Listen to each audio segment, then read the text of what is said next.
Bab 3241, Kota Takdir. Keanehan. Sosok itu menyentuh kepalanya dan melihat sekeliling dengan enggan, merasa sangat tertekan.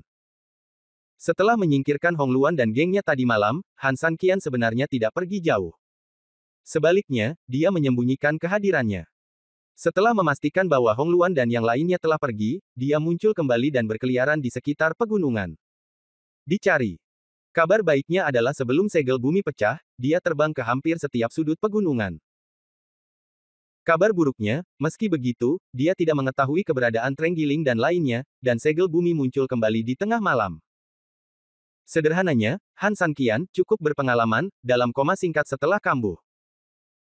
Setelah sekitar setengah jam koma, Han San Qian terbangun, tetapi dia merasakan kelemahan dan kelelahan saat tubuhnya dilubangi. Setelah istirahat kurang lebih 1 jam, Han San Qian meraba-raba sebentar, untungnya langit mungkin semakin cerah. Meski Han San Qian tidak menemukan siapapun, ia juga menemukan beberapa jejak. Tak jauh dari pintu masuk gunung terdapat sebuah gua tanah kecil yang seharusnya menjadi tempat Trenggiling dan lainnya bertemu dengan gunung tersebut dan terpaksa keluar dari dalam bumi. Di tengah perjalanan, Han San Qian juga menemukan langkah kaki halus dari pintu keluar gunung. Sangat disayangkan karena orang-orang dari kota hantu Moyun dibebaskan, ketika Han San Qian datang di pagi hari, sudah banyak jejak kaki di area ini. Melihat ke atas, saya melihat sebuah kota besar berdiri kokoh di kejauhan di depan saya, temboknya setinggi awan, seolah-olah Anda bisa naik ke puncak dan meraih bintang-bintang, begitu megah. Ke depan, samar-samar terlihat masih banyak pengungsi dari kota hantu Moyun yang bergegas menuju kota besar. Mungkinkah Trenggiling juga pergi ke sana? Han San Qian bertanya dengan cemberut. Tampaknya sangat mungkin bahwa pegunungan adalah satu-satunya jalan keluar dari Tanah Merah. Meskipun saya dan Trenggiling serta yang lainnya telah berdiskusi untuk memilih lokasi di luar Tanah Merah untuk pertemuan pertama mereka, mereka tidak mengetahui bahwa pintu keluarnya adalah pegunungan. Gunungnya tidak tinggi dan tidak mudah untuk disembunyikan. Apalagi di siang hari hampir terlihat dari langit. Apalagi tempat ini terlalu dekat dengan tanah bumi merah. Kalau tidak bisa jamin keselamatanmu, pilih tampaknya normal jika kota besar di depan menunggunya. Bagaimanapun, kota di depan juga merupakan satu-satunya kota untuk melarikan diri, tetapi kota ini tersebar, sehingga nyaman untuk bersembunyi. Memikirkan hal ini, Han San Qian baru saja hendak mengambil langkah ketika terdengar suara langkah kaki dari belakang. Melihat ke belakang, saya melihat 5 lelaki tua berjalan perlahan. Saat Han San Qian hendak pergi, seorang lelaki tua melihat Han San Qian dan berbicara lebih dulu, "Anak muda, kamu benar-benar takut Raja Neraka tidak dapat menangkapmu." Begitu dia mengatakan itu, lelaki tua di sebelahnya juga berbicara, "Itu tidak benar. Kota hantu awan iblis akhirnya dihancurkan oleh para dewa. Para dewa menunjukkan belas kasihan dan membebaskan kami. Kami sudah tua dan lemah dan itu membutuhkan kami sepanjang malam hingga tiba saat fajar. Tapi aku tidak menyangka kamu masih muda tetapi kamu baru sampai saat ini, kamu masih sangat muda. Budak. Tepat." Sekelompok lelaki tua berbicara dengan benar kepada Han San Qian, yang benar-benar membuat Han San Qian tercengang saat ini. Bagaimana mereka tahu bahwa abdi dewa yang mereka bicarakan sedang berdiri di depannya saat ini? Jelas sekali, mereka menganggap diri mereka sebagai budak di kota hantu Moyun yang telah lama dipenjara di dunia bawah tanah seperti mereka. Han San Qian hendak berbicara ketika beberapa orang tua datang, menepuk bahu Han San Qian dan berkata, "Mengapa kamu masih berdiri di sana? Lagi pula, kamu sangat malas, kamu mirip dengan orang tua seperti saya. Ayo pergi ke Daluo Sheng bersama." Bar. Han San Qian tersenyum. Lagi pula dia akan pergi ke kota Geluo di depan. Sekarang segel bumi miliknya telah bangkit kembali dan dia tidak menghindari masalah yang tidak perlu, sebaiknya ikuti mereka. Selain itu, lumayan juga bisa mendengarkan beberapa lelaki tua mengobrol sepanjang jalan. Memikirkan hal ini, Han San Qian tidak menolak, dan mengikuti beberapa lelaki tua menuju kota Gailosheng yang jauh. Sepanjang jalan, Han San Qian perlahan mulai memiliki pemahaman umum tentang kota di depannya dari percakapan antara para lelaki tua itu. Namun, saat dia mendengarkan dengan penuh konsentrasi, tiba-tiba sekelompok lelaki tua berhenti. Kemudian, mereka tiba-tiba berlutut di tanah bersama. Han San Qian tidak tahu apa yang akan mereka lakukan, tetapi detik berikutnya, dia benar-benar tercengang. Bab 3242 secara tidak sengaja menjadi dewa lagi. Orang-orang tua itu tidak hanya berlutut, tetapi ketika mereka melihat Han San Qian tidak berlutut saat ini, mereka bahkan berteriak dengan marah, "Kamu bajingan, kenapa kamu tidak segera berlutut? Kenapa berlutut?" Han San Qian bingung. Tidak ada orang yang galak, tidak ada pencuri, dan tidak ada dewa di hadapan kita, apa yang kita lakukan? Mungkinkah memasuki kota seperti pergi ke Lhasa dari bumi, berlutut dan beribadah? Kenapa kamu berlutut? Apakah kamu masih berpura-pura bingung di sini? Haha, jika bukan karena para dewa yang menghancurkan kota hantu Moyun, kamu dan aku akan tetap menjadi daging dan telur manusia untuk raja hantu sialan itu. Di dunia bawah tanah yang gelap. Bagaimana kamu bisa begitu bebas? Ya, para dewa tidak meminta imbalan apapun, tapi kita dan orang lain harus merasakannya di dalam hati kita. Oleh karena itu, setiap budak yang dibebaskan dari dunia bawah tanah harus bersujud ke langit setiap 1000 langkah untuk berterima kasih kepada para dewa atas kebesaran mereka. Kebaikan. Setelah mengatakan ini, kelima lelaki tua itu bersujud di tempat dan membungkuk ke langit. Kami bersyukur atas rahmat Tuhan. Han San Qian tersenyum masam dan mengangkat matanya untuk melihat ke depan, hanya untuk melihat bahwa orang-orang di depannya benar-benar berlutut dan beribadah, tanpa ada yang memberi perintah, seolah-olah ada pemahaman diam-diam di antara mereka. Kamu bajingan, kenapa kamu tidak berlutut? Setelah lelaki tua itu membungkuk, mereka menatap dengan marah. Han San Qian tidak punya pilihan selain tersenyum pahit, dan hanya bisa tetap diam, berlutut sedikit dan membuat beberapa gerakan. Saya belum pernah mendengar dewa yang menyelamatkan Anda mengatakan bahwa Anda harus sangat berterima kasih padanya. Jika para dewa tidak membutuhkannya, mengapa kita tidak berhenti melakukannya? Teriak lelaki tua itu dengan marah. Selamat tinggal. Han San Qian tersenyum tak berdaya. Untuk mencegah lelaki tua itu marah dan marah lagi, dia cukup mengikuti mereka berlima dan mulai beribadah. Pokoknya wajar saja kalau kamu memuja orang tuamu dengan cara memuja langit dan bumi. Meski baru pertama kali memujanya, namun hal itu tidak merugikan. Itu bagus. Setelah para lelaki tua itu selesai berdoa, mereka melihat Han San Qian juga membungkuk, lalu mereka semua menunjukkan senyuman bahagia. Kebaikan besar para dewa dan manusia itu seperti menciptakan kembali orang tua. Ingatlah untuk selalu mengingatnya dan jangan mengabaikannya. Mari kita lanjutkan untuk berangkat. Han San Qian tersenyum masam. Dia benar-benar tidak pernah berpikir ada orang yang akan membalasnya dengan cara ini.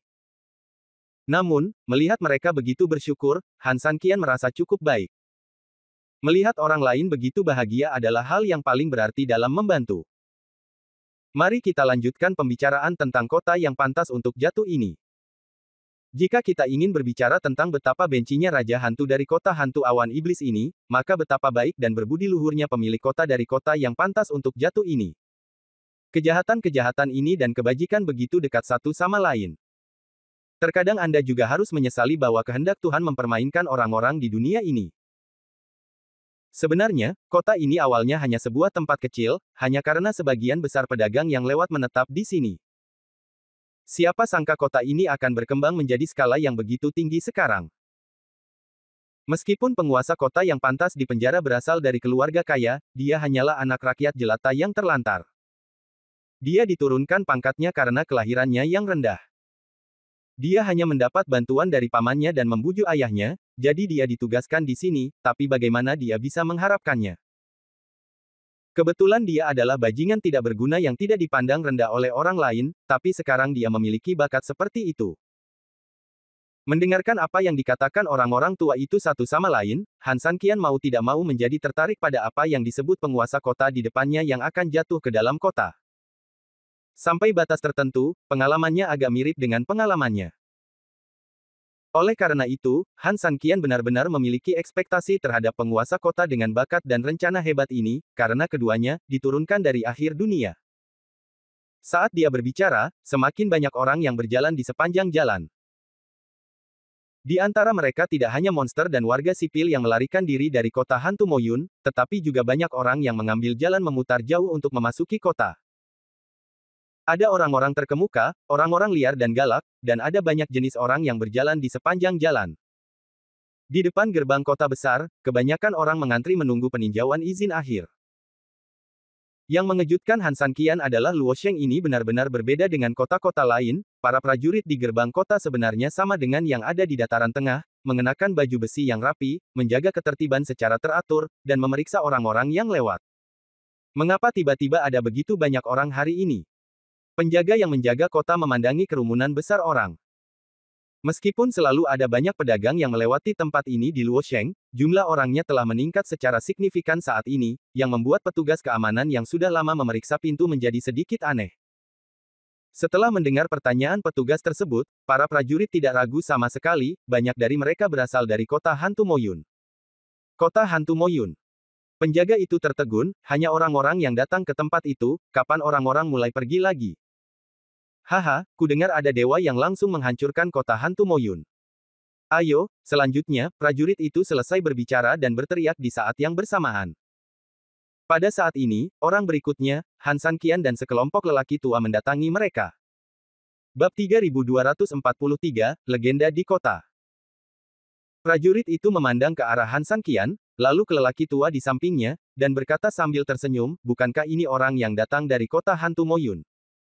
Apakah kamu datang dari kota hantu Moyun? Sersan itu juga melirik ke arah kerumunan dan bertanya dengan curiga. Beritahu pemimpin kami apa yang terjadi di kota hantu awan iblismu. Ya.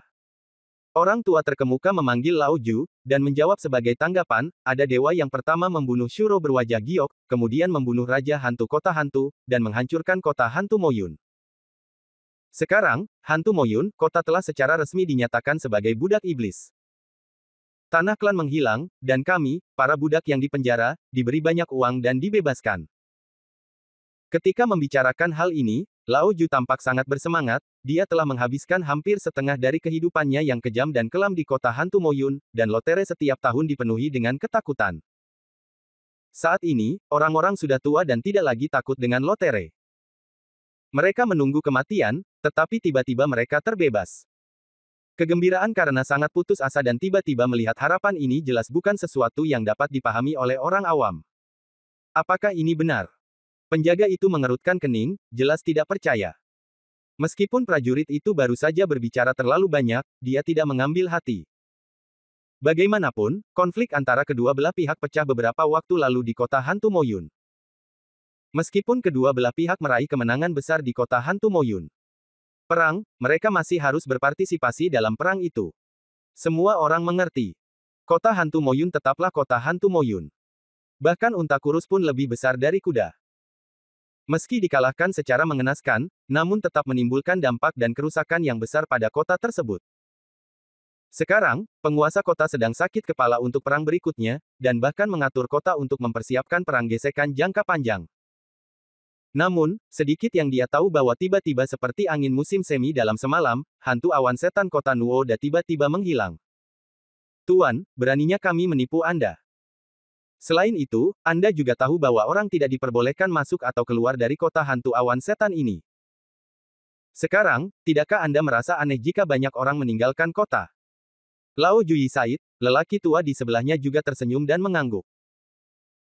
Melihat sekelompok lelaki tua bertingkah seperti ini, penjaga itu agak mempercayainya, dan ini juga fakta. Baru saja kamu tidak ada di sini, kami juga menempatkan banyak penjaga dari kota hantu Moyun. Kebanyakan dari mereka mencuci tangan di baskom emas. Sebenarnya, awalnya kami khawatir mereka adalah mata-mata yang menyamar. Namun, orang-orang ini tidak membawa senjata, dan mereka juga memakai baju besi. Saya melepas semuanya dan terlihat seperti seorang amatir. Setelah mengatakan itu, prajurit itu menunjuk ke sisi di sebelah gerbang kota, di mana ada tumpukan senjata dan baju besi. Tampaknya kota hantu awan iblis telah dihancurkan, dan tampaknya itu benar-benar seperti besi. Faktanya, itu benar-benar hancur. Penjaga itu mulai menerima kenyataan ini, karena melihat ke kejauhan, awan hitam simbolis kota hantu Moyun tidak lagi terlihat. Namun, meskipun dia menerima kenyataan ini, dia masih terkejut di dalam hatinya, jika memang demikian, lalu siapa yang memiliki kekuatan seperti itu? Raja hantu itu abadi. Berapa banyak pejuang yang seharusnya tewas dalam konflik terakhir? Memikirkan tentang pertempuran terakhir, meskipun dia tidak bertarung melawan Raja Hantu, penjaga itu masih merasa sadar setiap kali dia memikirkannya. Mengerikan. Namun, ketika dia terkejut, tentara di sebelahnya dengan lembut menyentuh tangannya dan mengingatkannya bahwa sudah waktunya untuk melepaskannya. Ada antrian panjang di belakangnya. Sersan itu sadar dan tersenyum, saya benar-benar ingin melihat Dewa Agung ini. Rasanya seperti mencapai langit. Seseorang, tolong hidupkan saklarnya dan biarkan mereka masuk. Bagaimana dia tahu bahwa Dewa Agung yang dia nantikan sedang berdiri di depannya saat ini, diabaikan dan diabaikan olehnya, lalu dia melambaikan tangannya yang besar dan membiarkannya masuk ke kota. Dengan senyuman di wajahnya, Han Sanqian mengikuti orang-orang tua dan kerumunan itu perlahan ke kota tanpa pamer. Dan hampir di saat yang bersamaan, di dalam tenda di sisi lain, tiba-tiba terdengar suara kemarahan. Beberapa orang hampir menjadi gila. Bab 3244 Seseorang Gila. Terjadi tabrakan yang keras, dan hampir semua yang ada di meja di dalam tenda disapu dengan marah oleh orang ini, dan semuanya jatuh ke tanah.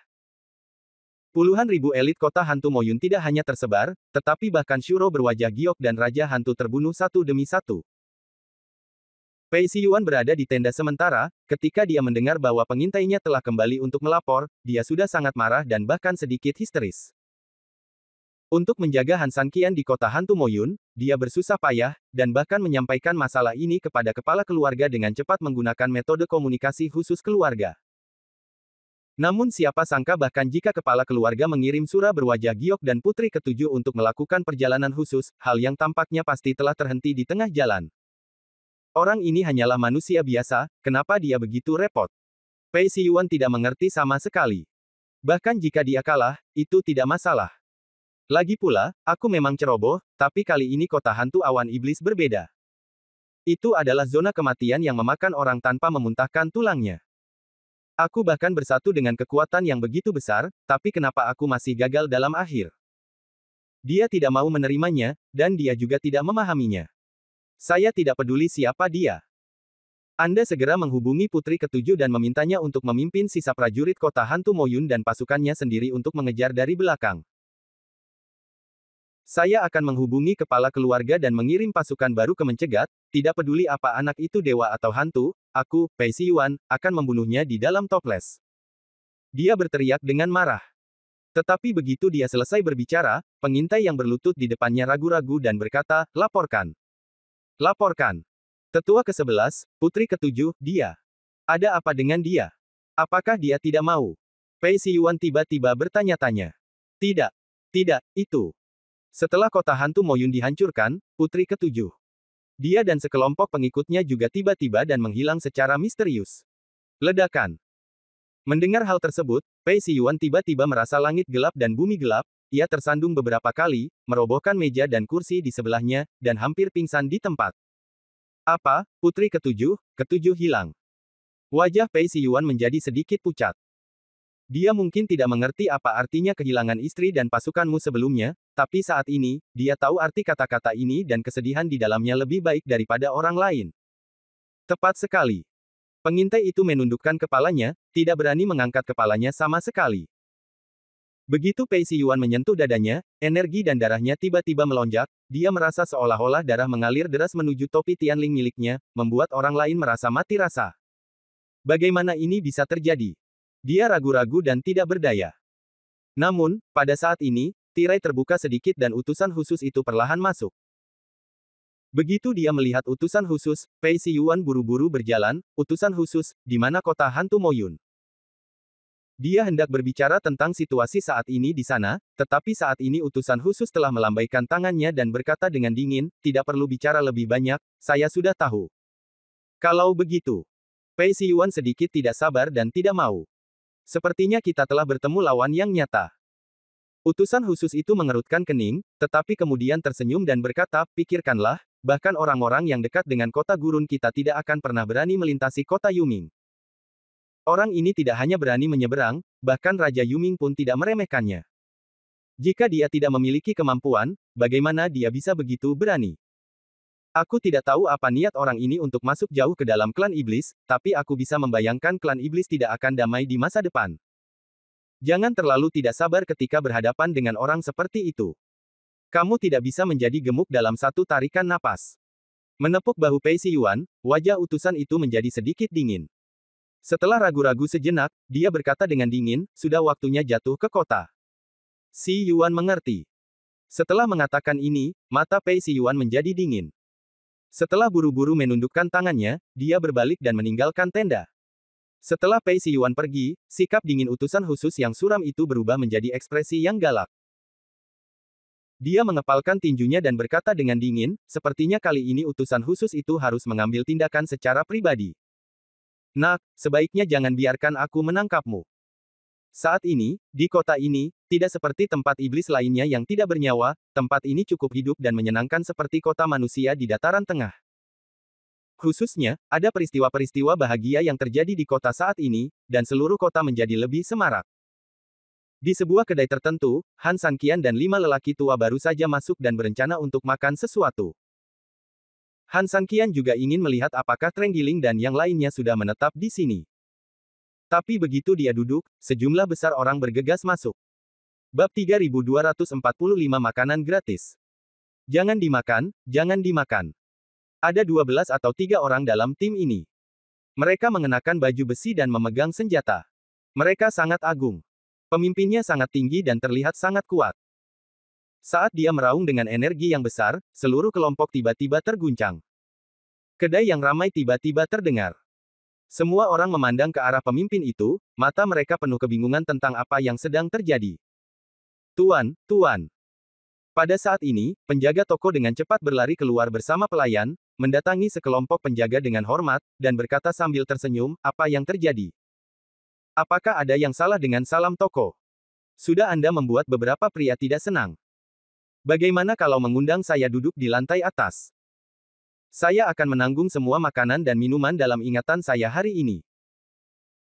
Pemimpinnya tersenyum, menepuk bahu penjaga toko, dan berkata sambil tersenyum, jangan khawatir, Rumpelstiltskin, saya di sini bukan untuk membuat masalah bagi Anda.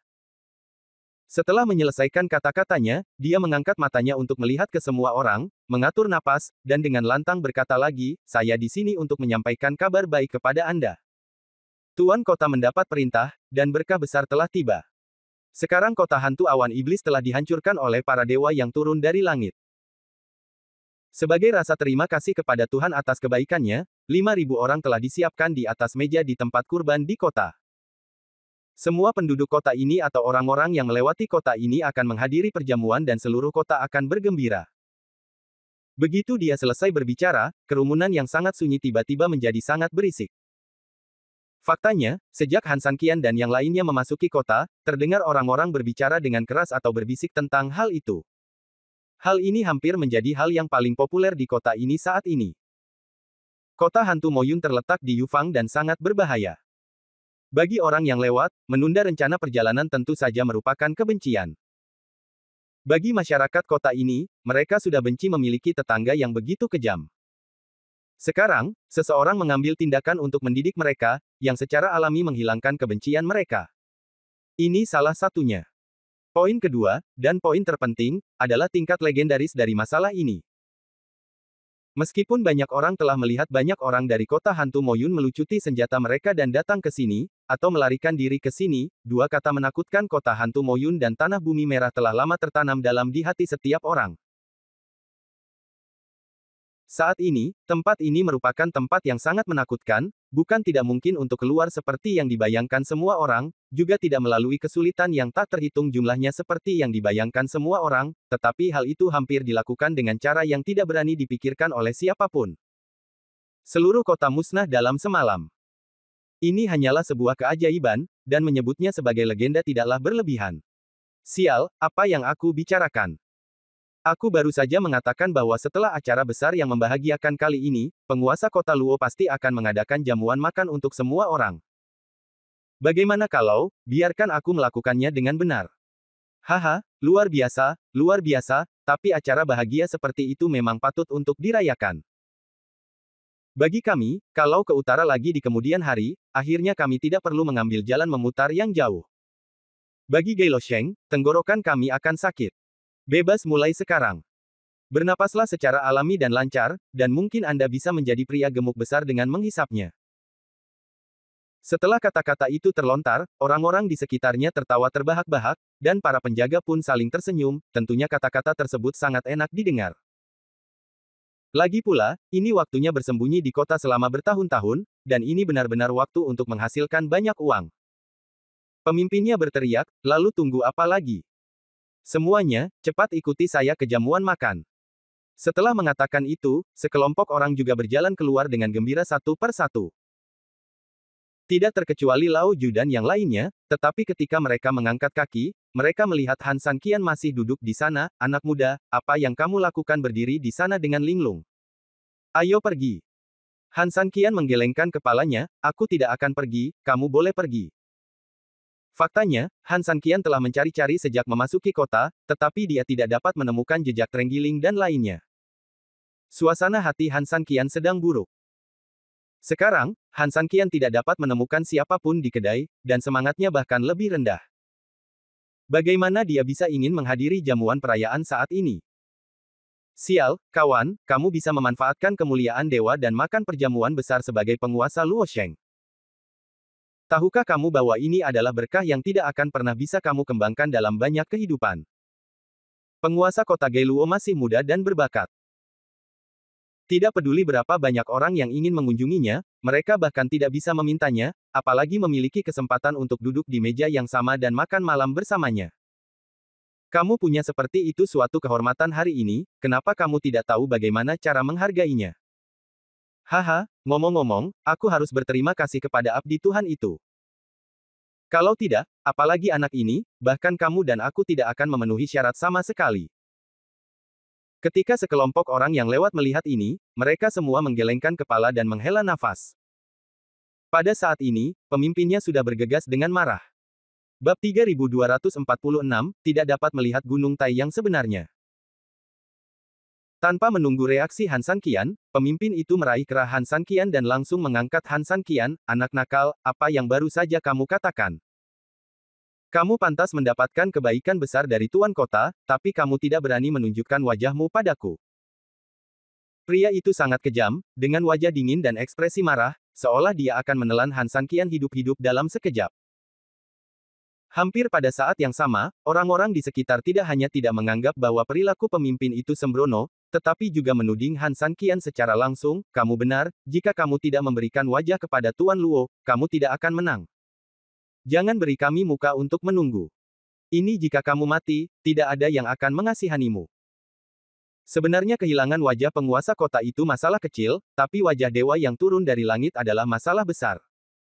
Sebenarnya, makan malam dan minum bersama adalah masalah kecil. Dewa karena kekuatannya adalah hal yang paling penting. Orang ini bahkan tidak mau melakukan ini. Jelas, dia tidak menghormati para dewa yang turun dari surga, atau dia masih harus menjadi antek kota hantu awan iblis, dan hatinya harus dihukum dan hatinya harus dihancurkan. Lidah orang seperti pedang, dan mereka berharap bisa membunuh Han San Qian. Saat orang-orang ini berbicara kasar dan menghina satu sama lain, kemarahan para penonton langsung tersulut. Dia tidak menghormati Tuhan dan merupakan sisa dari kota hantu awan iblis. Dia akan dibunuh secara alami. Ya, bunuh dia, bunuh dia. Kerumunan sangat marah sehingga dalam sekejap mata, Han San Qian telah menjadi sisa di mulut mereka, seekor tikus yang ingin mereka kalahkan. Lao Ju, sebaliknya, buru-buru menjelaskan kepada orang lain saat ini, jangan salah paham, dia sama sekali bukan sisa dari kota hantu Moyun. Dia hanyalah seorang pengungsi yang melarikan diri dari kota hantu Moyun seperti kita. Ya, ya. Keempat lelaki tua di samping Lao Ju juga setuju satu persatu saat ini. Tuan, jika Anda punya banyak uang, jangan seperti anak muda ini. Saya akan membujuknya nanti. Setelah selesai berbicara, Lao Ju buru-buru mengeluarkan sebatang emas dari tasnya dan diam-diam menyerahkannya kepada pemimpinnya. Tangan. Melihat ini, pemimpin itu melunakkan nadanya sedikit, meletakkan batangan emas di tangannya, dan berkata, saya tidak ingin melakukan ini, tetapi untuk berterima kasih kepada Tuhan atas rahmatnya, saya harus melakukan ini. Setelah itu mengatakan ini, dia mengendurkan tangannya dan kemudian meletakkan batangan emas di tangannya. Han San Qian dilepaskan. Dengan keras, Han San Qian duduk dengan berat di kursi, kulitnya kesemutan, dia tersenyum pahit dan berkata, kamu terus mengatakan bahwa kamu harus menghormati kuasa Tuhan, tetapi pernahkah kamu bertanya kepadanya rasa hormat seperti apa yang dia butuhkan? Mendengar ini, pemimpinnya mengerutkan kening, anak nakal, apa yang kamu bicarakan? Bukankah yang kukatakan sudah cukup jelas? Han San Qian tersenyum dingin. Dia sendiri yang oleh kelompok orang ini disebut sebagai dewa yang turun dari surga, akibatnya orang-orang yang terus-menerus mengatakan ingin berterima kasih kepada dewa atas kebaikan mereka telah menimbulkan masalah baginya. Bukankah itu sebuah ironi yang besar? Tapi Lao Ju adalah seorang veteran. Kemampuannya untuk bertahan di kota hantu Moyun begitu lama tidak hanya didasarkan pada keberuntungan lotere. Dia tahu aturannya dengan baik. Tepat ketika pemimpinnya hendak marah, dia segera mengisinya. Sebatang emas lagi di atasnya. Pada saat yang sama, dia tertawa berulang kali dan berkata, "Haha, Tuan, anak-anak bodoh dan berbicara omong kosong. Anda tidak boleh bodoh. Hari ini adalah tentang rasa syukur kepada Tuhan dan manusia. Ini adalah peristiwa yang membahagiakan. Tidak perlu menimbulkan ketidaknyamanan, bukan begitu?" Setelah selesai berbicara, Lao Ju mendorong Han San Qian dan memberi isyarat kepada Han San Qian untuk mengatakan sesuatu yang lembut dengan cepat. Pemimpin itu melihat dan melihat sebatang emas lagi di tangannya. Tangannya pendek untuk memegangnya, dan apa yang dikatakan Lao Ju masuk akal. Dia mengangguk dan menatap Han San Qian, "Nak, kali ini demi kekuasaan demi kebaikanmu, aku akan melepaskanmu, tapi jika kamu membiarkan aku mendengar kamu tidak lagi menghormati Tuhan dengan cara apapun, berhati-hatilah karena nyawamu akan berada dalam bahaya." Setelah selesai berbicara, dia melihat ke arah tentara di belakangnya dan berkata dengan dingin, "Awasi dia. Jika anak ini terus duduk di sini untuk sementara waktu, dia akan dibunuh di tempat karena kejahatan tidak menghormati." Setelah mengatakan itu, dia menatap Han San Qian dengan dingin, dan pergi dengan marah bersama beberapa orang. Begitu pria itu pergi, Lao Ju dan yang lainnya memandang Han San Qian dengan penuh kerinduan, jelas khawatir pemuda seperti Han San Qian memiliki temperamen buruk dan menolak untuk menundukkan kepalanya. Jika dia menjadi sangat keras kepala, dia hanya akan menderita kerugian. Lao Ju menelan ludahnya, dan ketika dia benar-benar ingin membujuk Han San Qian tiba-tiba tertawa. Bab 3247 Pergi dan pergi saja. Aku pergi. Mendengar ini, Lao Ju dan yang lainnya awalnya tercengang, kemudian menjadi bahagia. Untungnya, anak ini tidak hanya bodoh, di momen penting ini, setidaknya dia bisa memahami kebenarannya, yang membuat mereka merasa lega. Alasan mengapa Han San Qian berubah pikiran sebenarnya sangat sederhana, dia tidak takut dengan ancaman, tetapi tiba-tiba berpikir bahwa karena semua orang harus pergi ke perjamuan ini, Treng Giling, Xia Wei dan yang lainnya juga harus pergi. Sesampainya di sana, akan lebih mudah menemukannya. Saya sempat depresi beberapa saat, namun saya tidak terlalu memikirkan hal ini, sebaliknya setelah pimpinan memberikan ancaman, tanpa sengaja ia membangunkan Han San Qian. Haha, benar. Seorang pria bisa membungkuk dan meregangkan tubuh. Lao Ju sangat senang dan menepuk bahu Han San Qian, "Ayo makan." "Benarkah? Bukan hal yang baik memiliki makanan gratis untuk kamu makan," kata lelaki tua di sebelahnya juga sambil tersenyum. Han San Qian tidak berkata apa-apa, dia menggelengkan kepalanya tak berdaya dan tersenyum pahit, dia mengikuti lelaki tua itu dan gengnya dan berjalan keluar perlahan di bawah pengawasan beberapa tentara. Di kedai, semua orang melihat bahwa Han San Qian telah menyerah, dan semua orang tahu bahwa tidak ada kesenangan lagi, jadi mereka segera bubar. Setelah sekelompok orang keluar, jalan-jalan di luar sudah dipenuhi orang, dan sejumlah besar orang yang lewat atau orang biasa menuju lebih jauh ke dalam kota di bawah bimbingan tentara.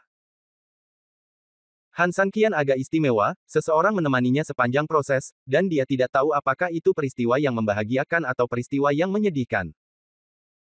Melewati area kota yang luas, kami berjalan jauh ke dalam kota yang jaraknya sekitar puluhan mil. Sepanjang jalan, kami melewati segala macam pemandangan yang ramai, dengan deretan toko, bunga, dan bunga yang mempesona. Tanaman. Jangan katakan ini adalah negeri iblis, meskipun Anda mengatakan ini adalah negeri istana peri, Han San Qian tidak akan pernah ragu. Terlihat bahwa kota Siluo ini benar-benar berbeda. Dikombinasikan dengan beberapa komentar lelaki tua sebelumnya tentang penguasa kota, sejujurnya jika Han San Qian tidak terburu-buru mencari seseorang, Han San Qian akan lebih tertarik. Di kota ini Tuan menjadi semakin tertarik. Ayo, silakan masuk, silakan masuk. Di kejauhan, Anda dapat melihat sebuah lengkungan besar, dan di luar lengkungan tersebut, beberapa tentara berdiri di sana, menyambut para tamu. Di atas lengkungan itu tergantung sebuah spanduk besar, ironisnya, dengan 8 karakter, Tuhan turun dari surga dan membawa berkah bagi manusia. Mengapa kamu masih berdiri di sana? Prajurit di sebelahnya menatap Han San Qian dan mendesaknya. Lao Ju tersenyum, menarik Han San Qian dan berjalan menuju lengkungan. Tidak lama kemudian, setelah penggeledahan tubuh sederhana di lengkungan, Han San Qian dan kelima lelaki tua itu diizinkan masuk. Sudah ada lautan manusia di dalamnya, dan Anda bahkan tidak bisa melihat ujungnya. Sekelompok tentara bekerja sama dengan para pelayan untuk menyajikan makanan. Beberapa orang menemukan meja kosong di antara kerumunan dan dengan enggan duduk. Aku akan membuat kenyamanan. Begitu dia duduk, mata Han San Qian tertuju pada platform tinggi kilin di tengah kejauhan. Dengan banyaknya orang, tentu saja sulit untuk menemukan seseorang. Teras tinggi kilin menawarkan pemandangan pegunungan yang indah, menjadikannya tempat terbaik bagi Han San Qian untuk menemukan seseorang. Memikirkan hal ini, melihat Lao Ju mengangguk, dan melihat tentara di sampingnya membubarkan diri dengan lega setelah melihatnya masuk, Han San Qian berbalik dan berjalan melewati kerumunan dengan cepat menuju platform tinggi kilin. Meskipun sangat sulit untuk melewatinya, setelah berdesakan dengan banyak orang, Han San Qian semakin dekat ke platform tinggi kilin. Namun saat dia hendak menaiki tangga, tiba-tiba sekelompok orang bergegas mendekat. Kemudian, mereka memblokirnya di belakangnya tanpa ragu-ragu. Setelah itu, sekelompok orang lain bergegas mendekat. Ayo, mereka menggelar karpet merah dan menyebarkan bunga. Pada saat yang sama, kerumunan di sana mulai menjadi sangat gelisah, seolah-olah seseorang yang besar akan muncul. Minggir. Han San Qian ingin melihat ke atas, tetapi tanpa ampun dihempaskan oleh tentara di sebelahnya. Dan hampir saat Han San Qian terhuyung mundur, saat beberapa penghormatan diberikan, kerumunan mulai mendidih, dan terdengar teriakan, "Selamat datang Tuan Kota untuk masuk." Segera setelah itu, tepuk tangan bergemuruh dan berlanjut, dan sosok misterius juga dikelilingi oleh lapisan orang, perlahan berjalan menuju platform tinggi kilin. Ketika dia melihat orang ini dengan jelas, Han San Qian hanya bisa mengerutkan kening. Bab 3248, Tuhan yang harus jatuh. Seorang pemuda tampan, selembut batu giok. Han San Qian hampir melihat penguasa kota jatuh, dan 8 karakter ini segera muncul di benaknya. Hal ini tentu tidak berlebihan, bahkan Han San Qian menganggap ke-8 karakter tersebut tidak cukup untuk menggambarkan penampilan dan temperamennya. Ini tidak terlihat seperti penguasa kota dari suatu negeri iblis, tetapi lebih seperti tuan muda istana Xian Luan. Namun yang membuat Han San Qian benar-benar cemberut adalah wangi pada orang tersebut. Meski baru saja melewati Han San Qian, namun wangi aneh yang terbawa angin masih sangat menyengat. Namun kekayaan itu hanyalah inti dari wewangiannya sendiri sangat ringan, ada sekitar 4 macam wewangian yang dicampur menjadi satu, ringan, kaya akan lapisan, dan baunya cukup nyaman. Di antara keempat aroma tersebut, ada satu aroma yang sangat familiar bagi Han San Qian. Namun untuk sementara, Han San Qian tidak tahu apa yang familiar dari aroma ini, dia hanya bisa mengatakan bahwa itu aneh. Lagi pula, aroma setan jelas bukanlah sesuatu yang bisa digambarkan oleh Han San Qian, yang belum pernah ke tempat ini, sebagai sesuatu yang familiar. Tetapi ketika Han San Qian sedang memutar otak untuk mengingat di mana keakraban itu berada, tiba-tiba, terdengar suara.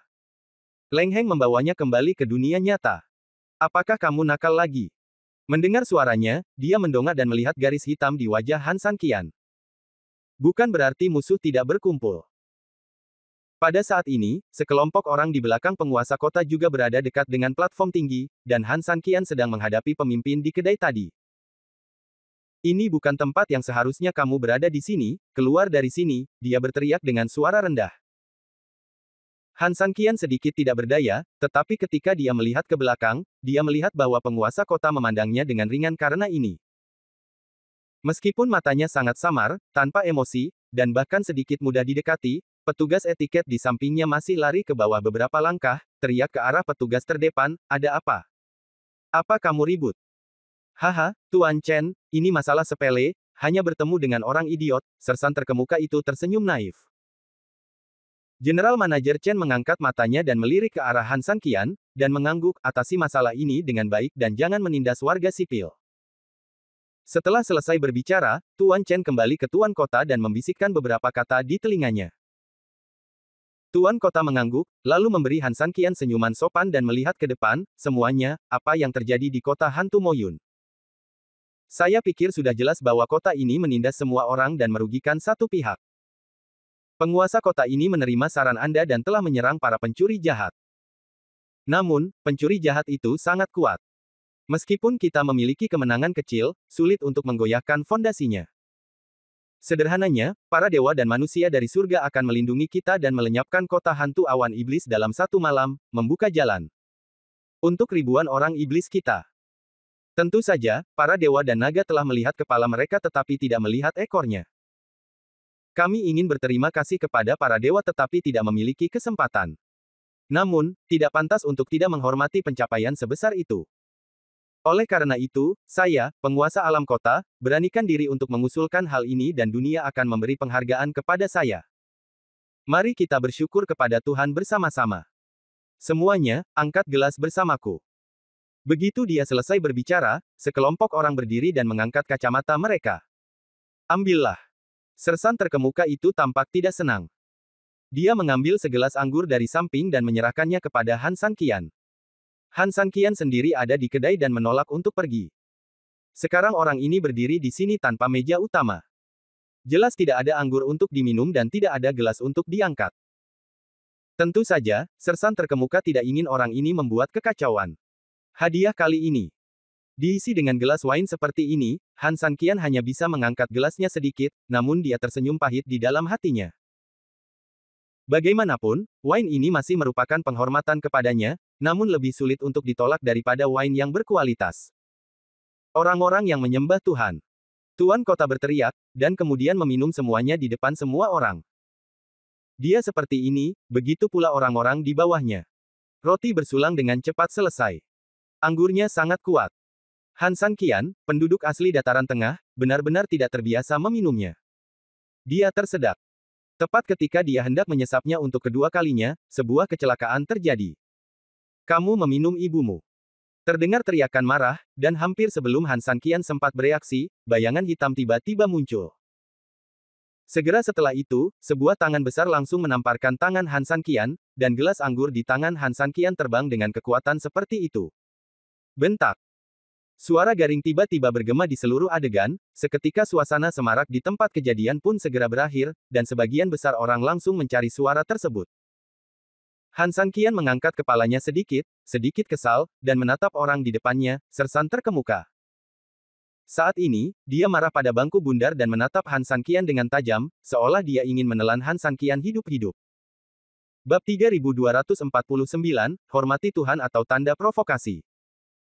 Han Sanqian memandangnya.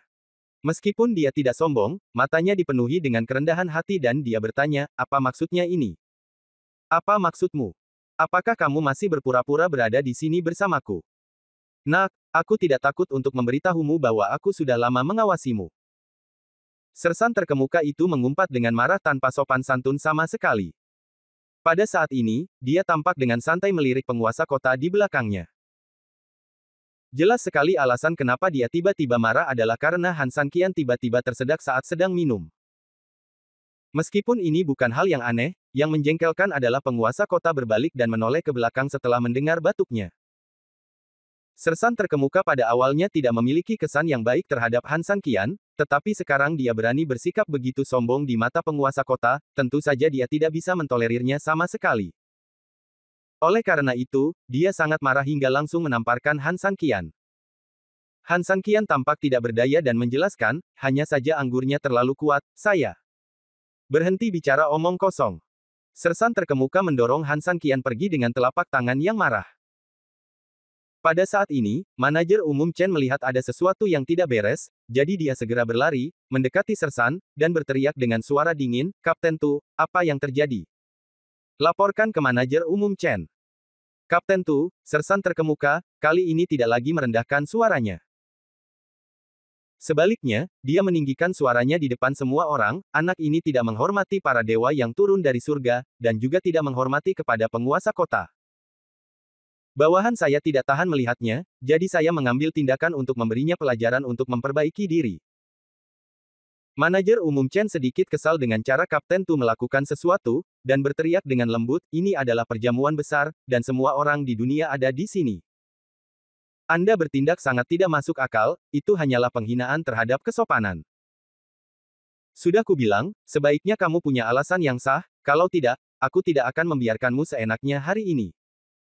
Setelah mengatakan itu, dia kembali tenang, menatap Han Sanqian dan berkata, bagaimana dia bisa tidak sopan. Haha, ketika bawahanku diperintahkan untuk pergi ke kedai minuman dan menunggu semua orang datang ke perjamuan ini, anak laki-laki ini menolak untuk berpartisipasi lagi dan lagi. Dia sama sekali tidak menganggap serius dewa dan penguasa kota. Namun, itu adalah pelanggaran pertamanya dan tim kami menyelamatkannya sekali. Tanpa diduga, dia baru saja mencoba masuk ke Menara Kilin. Anda, penguasa kota dan Tuan Chen, tidak hanya melihat ini dengan mata kepala sendiri, tetapi juga orang lain yang hadir. Bersaksi. Begitu dia selesai berbicara, semua orang di sekitarnya mengangguk. Ini memang yang baru saja dilihat semua orang dengan mata kepala sendiri. Kapten Tu benar. Platform tinggi Kilin secara alami adalah titik terpenting saat ini, dan tentu saja hanya mereka yang berstatus yang dapat mendakinya. Orang ini sangat licik, dan semua orang tahu apa yang dia inginkan. Kapten Tu seharusnya memberi pelajaran pada anak ini dan memarahinya karena kekasarannya. Dia hanya mengambil tindakan saat ini. Itu sudah merupakan suatu kehormatan besar. Benar. Kami mendukung tindakan Kapten Tu. Kapten Tu mencibir ketika dia melihat situasinya, memandang Han Sanqian, dan kemudian melapor kepada manajer umum Chen, jika menurut Anda dia telah bertindak terlalu jauh sekarang, maka Anda bahkan lebih tidak dapat ditoleransi sekarang. Ketika penguasa kota mengundang semua orang untuk minum, saya pikir dia menyedihkan, jadi saya memberinya segelas anggur, tetapi saya tidak tahu bahwa ketika penguasa kota mengundang semua orang untuk minum, dia diam di sana perlahan dan menolak untuk minum, padahal dia dalam tekanan. Setelah minum sedikit, dia langsung berpura-pura pahit karena anggurnya sulit untuk diminum. Saya ingin bertanya, apakah anggur ini sulit untuk diminum? Semua orang menggelengkan kepala, bahkan ada yang berteriak, anggur ini adalah anggur berkualitas yang patut ditinggalkan. Tentu saja produk yang bagus. Bagaimana bisa dikatakan sulit untuk diminum? Jika meminumnya tidak buruk, lalu apa yang dilakukan orang ini? Kapten Tu mencibir. Kemudian, dia menatap Han Sanqian dan tiba-tiba menatap dengan marah, begitu, kamu jelas-jelas orang dari kota hantu Moyun. Mata-mata itu tidak hanya mengabaikan kekuatan penguasa kotaku, tapi juga sangat tidak menghormati para dewa yang turun dari surga. Izinkan saya bertanya, jika saya tidak mengambil tindakan terhadap orang seperti itu, bagaimana dia bisa layak atas pakaian yang dia kenakan? Bagaimana dia bisa layak menyandang status saya sebagai warga negara Luosheng? Di akhir cerita, orang ini sangat bersemangat. Tidak hanya dia tidak merasa bersalah terhadap Han Sanqian, tapi dia mengarahkan jarinya ke Han Sanqian dan menanggapinya dengan amarah. Begitu kata-kata ini keluar, emosi penonton langsung tersulut, dan mereka semua berteriak, bunuh mata-mata ini. Bunuh dia, bunuh dia. Gelombang demi gelombang kebisingan mengikuti satu demi satu, dan tampaknya Han Sanqian kini menjadi musuh publik rakyat. Beberapa orang bahkan mungkin akan bergegas dan langsung mengambil tindakan jika tidak dihentikan oleh temannya. Bah bang bang. Namun tiba-tiba pada saat ini, semburan tepuk tangan tiba-tiba terdengar, dan kerumunan tiba-tiba menjadi sunyi. Bab 3250, dia juga menjadi mata-mata. Ketika semua orang pergi mencari tepuk tangan, mereka terkejut saat mengetahui bahwa tepuk tangan itu datang dari Han Sanqian yang sedang dikepung oleh banyak orang. Apakah kamu gila? Kapten Tu berteriak. Tetapi Tuan Chen mengulurkan tangannya untuk menghentikannya, tersenyum sopan, memandang Han Sanqian dan berkata, Tuan, mengapa demikian? Mengapa? Han Sanqian menggelengkan kepalanya dan tersenyum pahit, mengapa, saya tidak memuji Kapten Tu karena mengarang cerita mengerikan yang memiliki awal dan akhir ini. Tidak hanya indah untuk dijelaskan, tetapi juga bisa dikatakan begitu indah. Benar. Kapten Tu marah lagi, tetapi Tuan Chen tetap tenang di depannya, memandang Han Sanqian, dan melanjutkan, Tuan muda, maksud Anda Kapten Tu adalah semua yang dia katakan salah. Jika itu masalahnya, maka Chen bersedia mendengarkan Guru Tu. Ceritakan sebuah kisah. Han Sanqian tersenyum, dan ketika dia mengangkat matanya, dia melihat bahwa penguasa kota tidak mengalihkan pandangan darinya. Ketika dia melihat dirinya melihat ke arahnya, dia tersenyum sopan. Han Sanqian masih tahu bahwa ada masa depan yang cerah. Tuhan, mengangguk dan berkata, saya tidak ingin berpartisipasi sebelumnya karena saya sedang mencari seseorang dan tidak tertarik untuk berpartisipasi. Namun, kemudian saya berpikir bahwa teman-teman saya mungkin juga menghadiri perjamuan ini, jadi saya melakukan perjalanan khusus ke sini. Sedangkan untuk Menara Kilin, ini adalah tempat yang tinggi dan nyaman untuk mengamati sekeliling, jadi saya tidak punya pemikiran lain. Untuk anggur ini, hanya sedikit kuat, jadi aku tidak terbiasa untuk sementara waktu. Setelah mengatakan itu, Han Sanqian tersenyum lembut. Sial, bajingan, kamu benar-benar pandai berbicara omong kosong. Seorang mata-mata memang mata-mata. Aku khawatir dia sudah memikirkan tipu muslihat sebelum dia datang ke sini, kan? Jangan dengarkan dia. Biar ku beritahukan padamu, orang ini harus ditangkap. Disiksa. Kapten Tu melihat bantahan Han Sanqian dan segera menepisnya dengan marah. Benar. Anak ini sangat belak-belakan ketika dia mengemukakan alasan. Tuan Kota, perintahkan dia untuk ditangkap dan dibawa kembali. Dia pasti mata-mata. Tangkap dia, tangkap dia. Dibandingkan dengan Han Sanqian, terlihat jelas bahwa identitas Kapten Tu lebih dapat dipercaya. Meskipun Han Sanqian menjelaskan dengan tulus, Kapten Tu hanya membantahnya dan langsung diabaikan sama sekali. Hanya Tuan Chen yang tidak terburu-buru untuk berbicara, melainkan fokus pada penguasa kota di atas panggung. Tuan Kota tersenyum lembut, ada beberapa alasan atas apa yang dikatakan Tuan Muda, dan apa yang dikatakan Kapten Tu tidak penuh kekurangan. Oleh karena itu, sulit untuk membedakan siapa yang benar dan siapa yang salah. Jadi, ini hari yang menyenangkan hari ini, jadi tidak pantas untuk membuat terlalu banyak keributan. Apa yang harus kita lakukan jika kalian berdua bubar begitu saja? Han Sanqian secara alami tidak memiliki masalah, tetapi Kapten Tukang Daging menolak, Tuan Kota, tidak apa-apa jika orang biasa berdebat dengan saya, tetapi orang ini dalam bahaya menjadi mata-mata dan harus waspada. Saya juga bertanya kepada Tuan Kota memerintahkan agar dia ditangkap dan dipenjarakan. Saya akan membuat keputusan setelah interogasi. Tuzi, kamu sangat berani, apakah kamu sedang mengajari penguasa kota melakukan sesuatu? Tuan Chen berkata dengan marah setelah mendengar ini. Kapten Tu buru-buru berlutut, Tu tidak berani. Tu juga memikirkan tentang Luo Sheng dan ribuan orang yang melewati kota. Begitu dia selesai berbicara, sekelompok penonton langsung merespon. Kapten Tu benar, Tuan Kota, kita harus waspada terhadap orang ini. Tuan Kota, mari kita bawa dia kembali untuk diinterogasi dulu. Tuan Kota tersenyum sedikit, tetapi tidak ada sedikit pun kepanikan di wajah tampannya. Dia mengangkat tangannya dengan ringan untuk memberi isyarat agar diam dan berkata, saya punya pertimbangan sendiri, tetapi di sisi lain, dia sama seperti Anda, jika dia disebut mata-mata tanpa alasan. Bukankah itu tidak adil bagi orang baik? Setelah mengatakan ini, banyak orang berhenti bicara. Han Sanqian pun tersenyum dan mengangguk. Tak heran dia selalu bisa mendengar banyak orang memuji penguasa kota. Dibandingkan dengan Raja Yuming yang sendirian dan penguasa kota hantu yang kejam, penguasa kota di depannya memang sopan dan berbudi luhur. Mungkin inilah salah satu alasan mendasar mengapa Gelo Sheng begitu makmur. Raja yang bijaksana merupakan berkah bagi kota. Tuan Kota benar, biarkan dia pergi, perintah Tuan Chen lembut. Tidak. Kapten Tu menghentikannya, memandang Han Sanqian dengan suara dingin, dan kemudian berkata, Tuan Kota, orang-orang di kota hantu Moyun semuanya adalah orang-orang yang patah hati dan gila, jadi kita tidak boleh membiarkan mereka pergi. Saya sudah mengatakan bahwa Anda tidak boleh menuduh orang lain secara tidak adil tanpa bukti atau bukti, kata penguasa kota dengan dingin. Bagaimana jika bawahanku punya bukti? Kapten Tu kembali dengan tenang. Dalam satu kalimat, tidak hanya penguasa kota yang tercengang, tetapi juga para penonton yang dekat dengan Han Sanqian mundur beberapa langkah untuk menjaga jarak yang cukup darinya. Bukti apa yang ada? Penguasa kota sedikit mengernyit. Bab 3251 saya benar-benar mata-mata. Buktinya. Kapten Tu tersenyum, sangat sederhana. Begitu dia selesai berbicara, dia bergegas menuju Han Sanqian dalam beberapa langkah, lalu meraih bahu Han Sanqian, membalikkannya menghadap semua orang, dan kemudian berkata dengan suara dingin, semuanya, apa perbedaan antara dia dan kita? Sekelompok orang segera mengamati dengan cermat, tetapi mereka tidak tahu apa perbedaannya saat ini. Kita semua punya hidung dan mata, tapi kita semua sama. Dia hanya sedikit lebih pendek dan sedikit lebih kurus, jadi tidak ada yang salah dengan dia. Kapten Tu tersenyum sinis, lalu menggerakkan tangannya untuk sedikit membuka kerah pakaian Han Sanqian, orang iblis, tidak peduli kamu monster, kebanyakan dari mereka sangat kuat.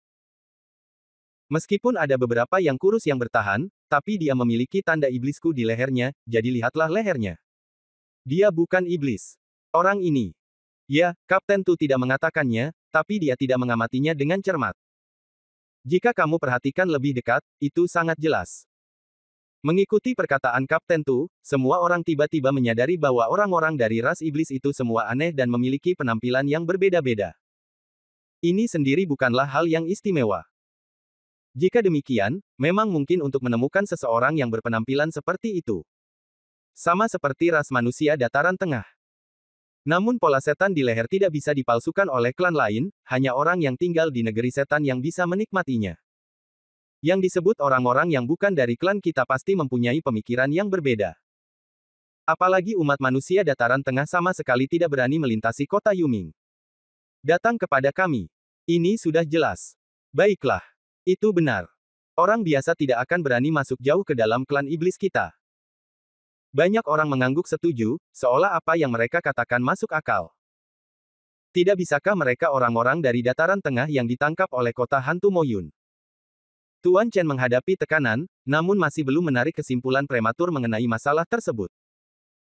Begitu kata-kata ini keluar, tempat itu langsung terguncang, dan banyak sentimen publik yang ditekan. Namun hampir pada saat itu, sebuah teriakan pelan memecah kedamaian singkat itu. Saya ingat, saya melihat orang ini di gerbang kota. Saat orang ini pertama kali memasuki kota, dia masuk bersama sekelompok lelaki tua dari kota hantu Moyun. Mendengar ini, kerumunan kembali bangkit, dan Kapten Tu, yang tadinya sakit kepala, kembali berpuas diri dan berkata sambil tersenyum, Tuan Chen, jika Anda adalah manusia dataran tengah yang ditangkap oleh kota hantu Moyun, status Anda secara alami akan lebih rendah dari budak biasa. Mengapa? Bertahan sampai hari ini. Kedua, dan yang paling penting, meskipun anak ini cukup beruntung untuk selamat, dia kuat dan kuat, bukankah dia harus dikurung bersama budak-budak itu siapa yang juga muda? Mengapa dia memasuki kota bersama beberapa lelaki tua nanti? Dalam situasi ini, tidak dapat dihindari bahwa tidak ada 300 tael perak di sini. Setelah mengatakan ini, dia membungkuk hormat dan menyatakan kepada Tuan Chen bahwa dia telah bersikap kasar. Tuan Chen tidak mengeluh, tetapi wajahnya sedikit malu. Dia memandang Han San Qian dan berkata, apa yang Kapten Tu katakan tentang masalah ini tidak masuk akal. Tuan muda ini, apakah Anda tahu sesuatu tentang itu? Han San Qian tersenyum masam, aku akan memberitahumu bahwa aku membuang-buang waktu mencari seseorang, dan kebetulan bertemu dengan beberapa lelaki tua, jadi kami pergi ke kota untuk mencari seseorang bersama-sama.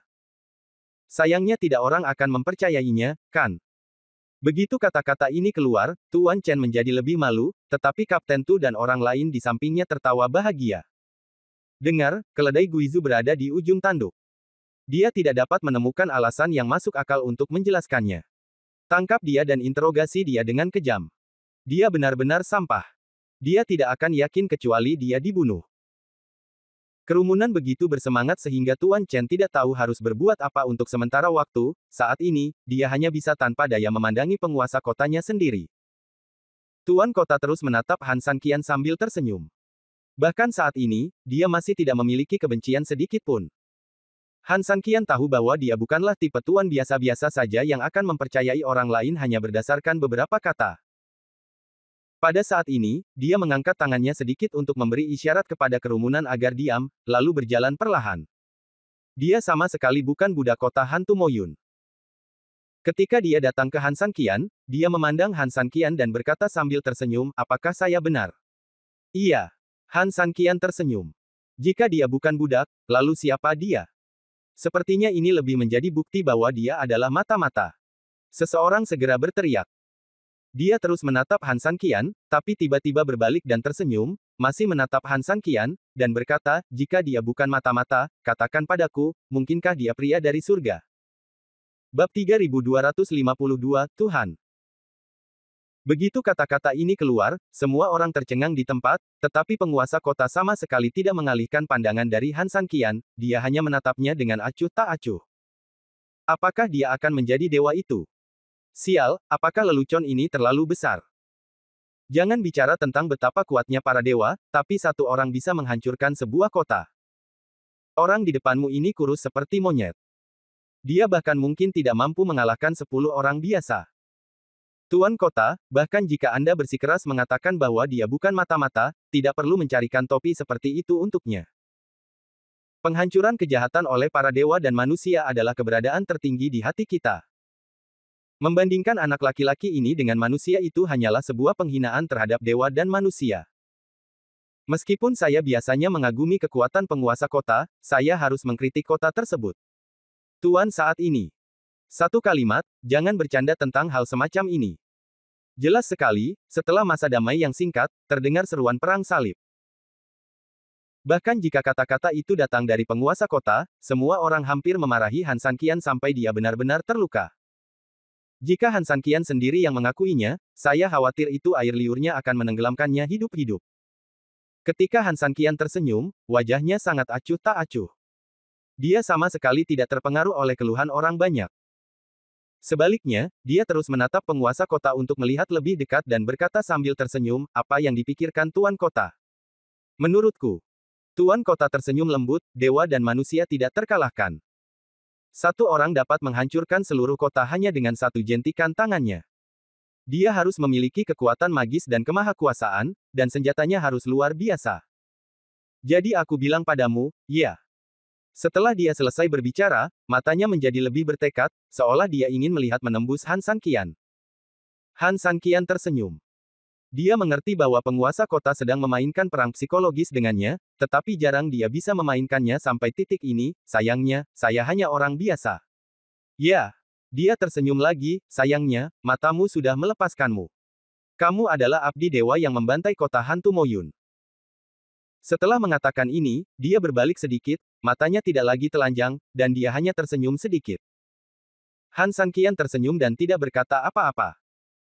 Dia tidak bisa menebak apa yang dipikirkan penguasa kota, apakah dia mengatakan yang sebenarnya atau bohong, atau apakah dia sengaja menguji atau memeras. Tetapi Han Sanqian mengerti bahwa jika dia membuat gerakan sedikit pun saat ini, dia akan menangkapnya. Tepat waktu. Oleh karena itu, dia hanya menenangkan diri dan saling memandang dengan tenang. Sialan, jika dia adalah dewa, aku akan langsung memenggal kepalaku dan menggunakannya sebagai bangku untuk semua orang. Sial, aku bukan hanya bangku untukmu, aku juga toilet untukmu. Beberapa orang berteriak dengan marah, dan lebih banyak orang menanggapinya. Sekelompok orang membencinya, dan tampaknya Han Sanqian akan terlempar ke tingkat ke-18 hanya dengan melihatnya. Haha, Tuan Kota, ini keterlaluan. Seorang abdi dewa pasti memiliki kekuatan suci dari surga. Jangan melihat monyet kurus di depanmu dan sia-sia. Bagaimana keduanya bisa dibandingkan? Memang benar apa yang dikatakan orang lain ketika tidak terjadi apa-apa di depan pintu ini. Setelah sekian lama damai, tubuh akan menjadi semakin lebar dan gemuk, bahkan pikiran pun akan mengembara. Kini kota hantu Moyun telah menjadi hancur, penguasa kota kita masih hidup. Dia telah mengalahkan musuhnya yang tangguh, dan untuk sementara kecakapan memainkan pertunjukannya mencapai batasnya. Menghadapi omelan marah dari semua orang, Direktur Chen tidak tahan lagi. Jika itu adalah hal yang normal, itu tidak akan menjadi masalah. Namun, dalam adegan hari ini, semua orang berkumpul bersama. Akan sangat buruk jika ini terus terjadi. Dia berjalan ke arah penguasa kota dalam beberapa langkah dan berbisik di telinganya, Tuan Kota, jika saya terus berbicara tentang perasaan saya saat ini, saya khawatir itu akan membuat semua orang tidak puas. Saya tahu bahwa penguasa kota itu baik hati dan tidak ingin salah menuduh orang lain sesuka hati, tapi saat ini opini publik sudah menunggangi macan dan sulit untuk dilepaskan. Kepolosan adalah masalah yang mendesak, tapi kamu harus menjaga reputasimu. Mendengar kata-kata kepala Chen, Tuan Kota muda itu sedikit mengalihkan pandangannya dan melihat sekeliling, melihat bahwa semua orang tidak puas. Mengetahui kebenaran di balik kata-kata ketua, dia mengangguk ringan. Direktur Chen tidak membuang waktu dan mengangguk kepada Kapten Tu. Kapten Tu langsung tertawa, baru saja, hanya penguasa kota yang sengaja menipu anak ini. Sekarang penguasa kota punya jawabannya di dalam hatinya, ayolah. Ada. Tangkap mata-mata ini dan masukkan dia ke penjara untuk menunggu persidangan. Ya. Beberapa tentara langsung setuju, berjalan ke sisi Han Sanqian dalam beberapa langkah, dan langsung menangkapnya. Han Sanqian tidak melawan, tetapi memandang penguasa kota dengan sedikit kekecewaan, berpikir bahwa dia telah bertemu dengan seorang master, tetapi kenyataannya tidak lebih dari itu. Sambil tersenyum lembut, dia melihat kembali ke kerumunan penonton yang bersorak di belakangnya, dan tiba-tiba memahami prinsip di balik semua hal. Apa yang kamu lakukan berdiri di sana? Kenapa kamu tidak cepat dan membawanya ke tahanan? Teriak Kapten Tu, matanya dipenuhi rasa dingin, dan kemudian dia membungkuk kepada penguasa kota, saya akan pergi ke penjara untuk menginterogasinya sendiri. Tuan kota mengangguk sedikit, dan Kapten Tu tersenyum lebih sinis. Bab 3253 Penguasa Uang. Saat Han Sanqian dibawa pergi, sekelompok orang yang baru saja mengeluh terhadap penguasa kota tiba-tiba tertawa. Biar ku beritahu, penguasa kota yang seharusnya jatuh ke dalam kota selalu bijaksana dan berkuasa, tapi bagaimana dia bisa mengatakan omong kosong seperti itu barusan? Ternyata dia melakukannya dengan sengaja untuk menipu anak itu. Ini adalah rencana yang sangat bagus. Ini menggunakan kemunduran untuk maju. Yang digunakan adalah rencana yang luar biasa. Mulut dan lidah seseorang dapat menghasilkan pedang dan bunga, pedang dapat membunuh orang yang tidak terlihat, sedangkan bunga dapat menghasilkan warna meskipun tidak berwarna. Setidaknya, itulah yang terjadi saat ini. Melihat kembalinya opini publik, Kepala Chen akhirnya menghela nafas lega dan melirik ke arah penguasa kota. Keduanya saling tersenyum. Ingin jujur memang jauh dari kata mudah yang dibayangkan, maka tak heran seringkali orang mengatakan bahwa menjadi buruk itu mudah, tetapi menjadi baik itu sulit. Namun, ketika ribuan tamu datang, penguasa kota dan kepala pejabat harus bersorak, tersenyum kepada semua orang, dan bahkan tersenyum dan minum bersama semua orang. Itu hanya bisa dianggap sebagai hantu tidak adil lainnya. Pada saat ini, hantu ketidakadilan Han Sanqian telah dibawa pergi dari apa yang disebut sebagai area aula leluhur. Dalam perjalanannya, orang-orang seperti Han Sanqian yang dikawal oleh tentara tentu saja menarik banyak perhatian. Namun yang sangat disesalkan adalah meski begitu, Han Sanqian tidak melihat adanya tanda-tanda terenggiling dan lainnya. Mungkinkah mereka tidak ada di kota? Tapi sejujurnya, Han Sanqian selalu merasa berada di dalam kota, apalagi setelah sampai di aula leluhur, perasaan itu semakin kuat. Jika perasaan ini hanya sekedar perasaan dan kurang bukti, maka bukti terbaik mungkin adalah pengenalan buku surgawi Bahuang oleh Han Sanqian. Dia benar-benar merasa mereka semua ada di kota besar ini. Namun, Han Sanqian tidak begitu mengerti mengapa dia belum muncul. Secara teori, mereka seharusnya seperti dia, mencarinya di seluruh kota saat ini. Bagaimanapun, semua orang di kota tahu tentang kehancuran kota hantu Moyun, jika mereka mengetahui beritanya, mereka pasti akan mencarinya kemana-mana. Tetapi, mengapa demikian? Sambil memikirkan hal ini, Han Sanqian telah diantar oleh sekelompok tentara ke penjara terpencil di kota. Saat pintu terbuka sedikit, Han Sanqian diantar masuk. Di dalam hampir gelap. Namun para prajurit tersebut hanya membawanya dan melemparkannya ke salah satu sel secara acak, lalu pergi secara tiba-tiba. Tidak ada penyiksaan seperti yang dibayangkan Han Sanqian. Saat ini, di luar gerbang Tianlao. Beberapa tentara mengawal Han Sanqian kembali, dan melihat Kapten Tu berdiri di luar pintu penjara, mereka semua mengangkat tangan dan memberi hormat, Kapten, dia telah dipenjara di penjara. Kapten Tu mengangguk puas, senyum di wajahnya. Kapten, bukankah seharusnya kamu disiksa? Prajurit itu memandangnya dengan bingung. Lagi pula, dia sangat cemas sekarang, jadi dia harus bersemangat untuk mengambil tindakan sekarang. Mengapa dia tidak hanya tidak terburu-buru, tapi menunggu di luar penjara? Penyiksaan. Dia tersenyum tanpa panik sama sekali. Sebaliknya, dia mengeluarkan 2 batang emas dan berkata sambil tersenyum, mengapa kamu begitu cemas? Pergi dan temukan orang-orang tua itu di kedai hari ini. Jika saya tidak menghasilkan uang, apakah menurut Anda saya bodoh?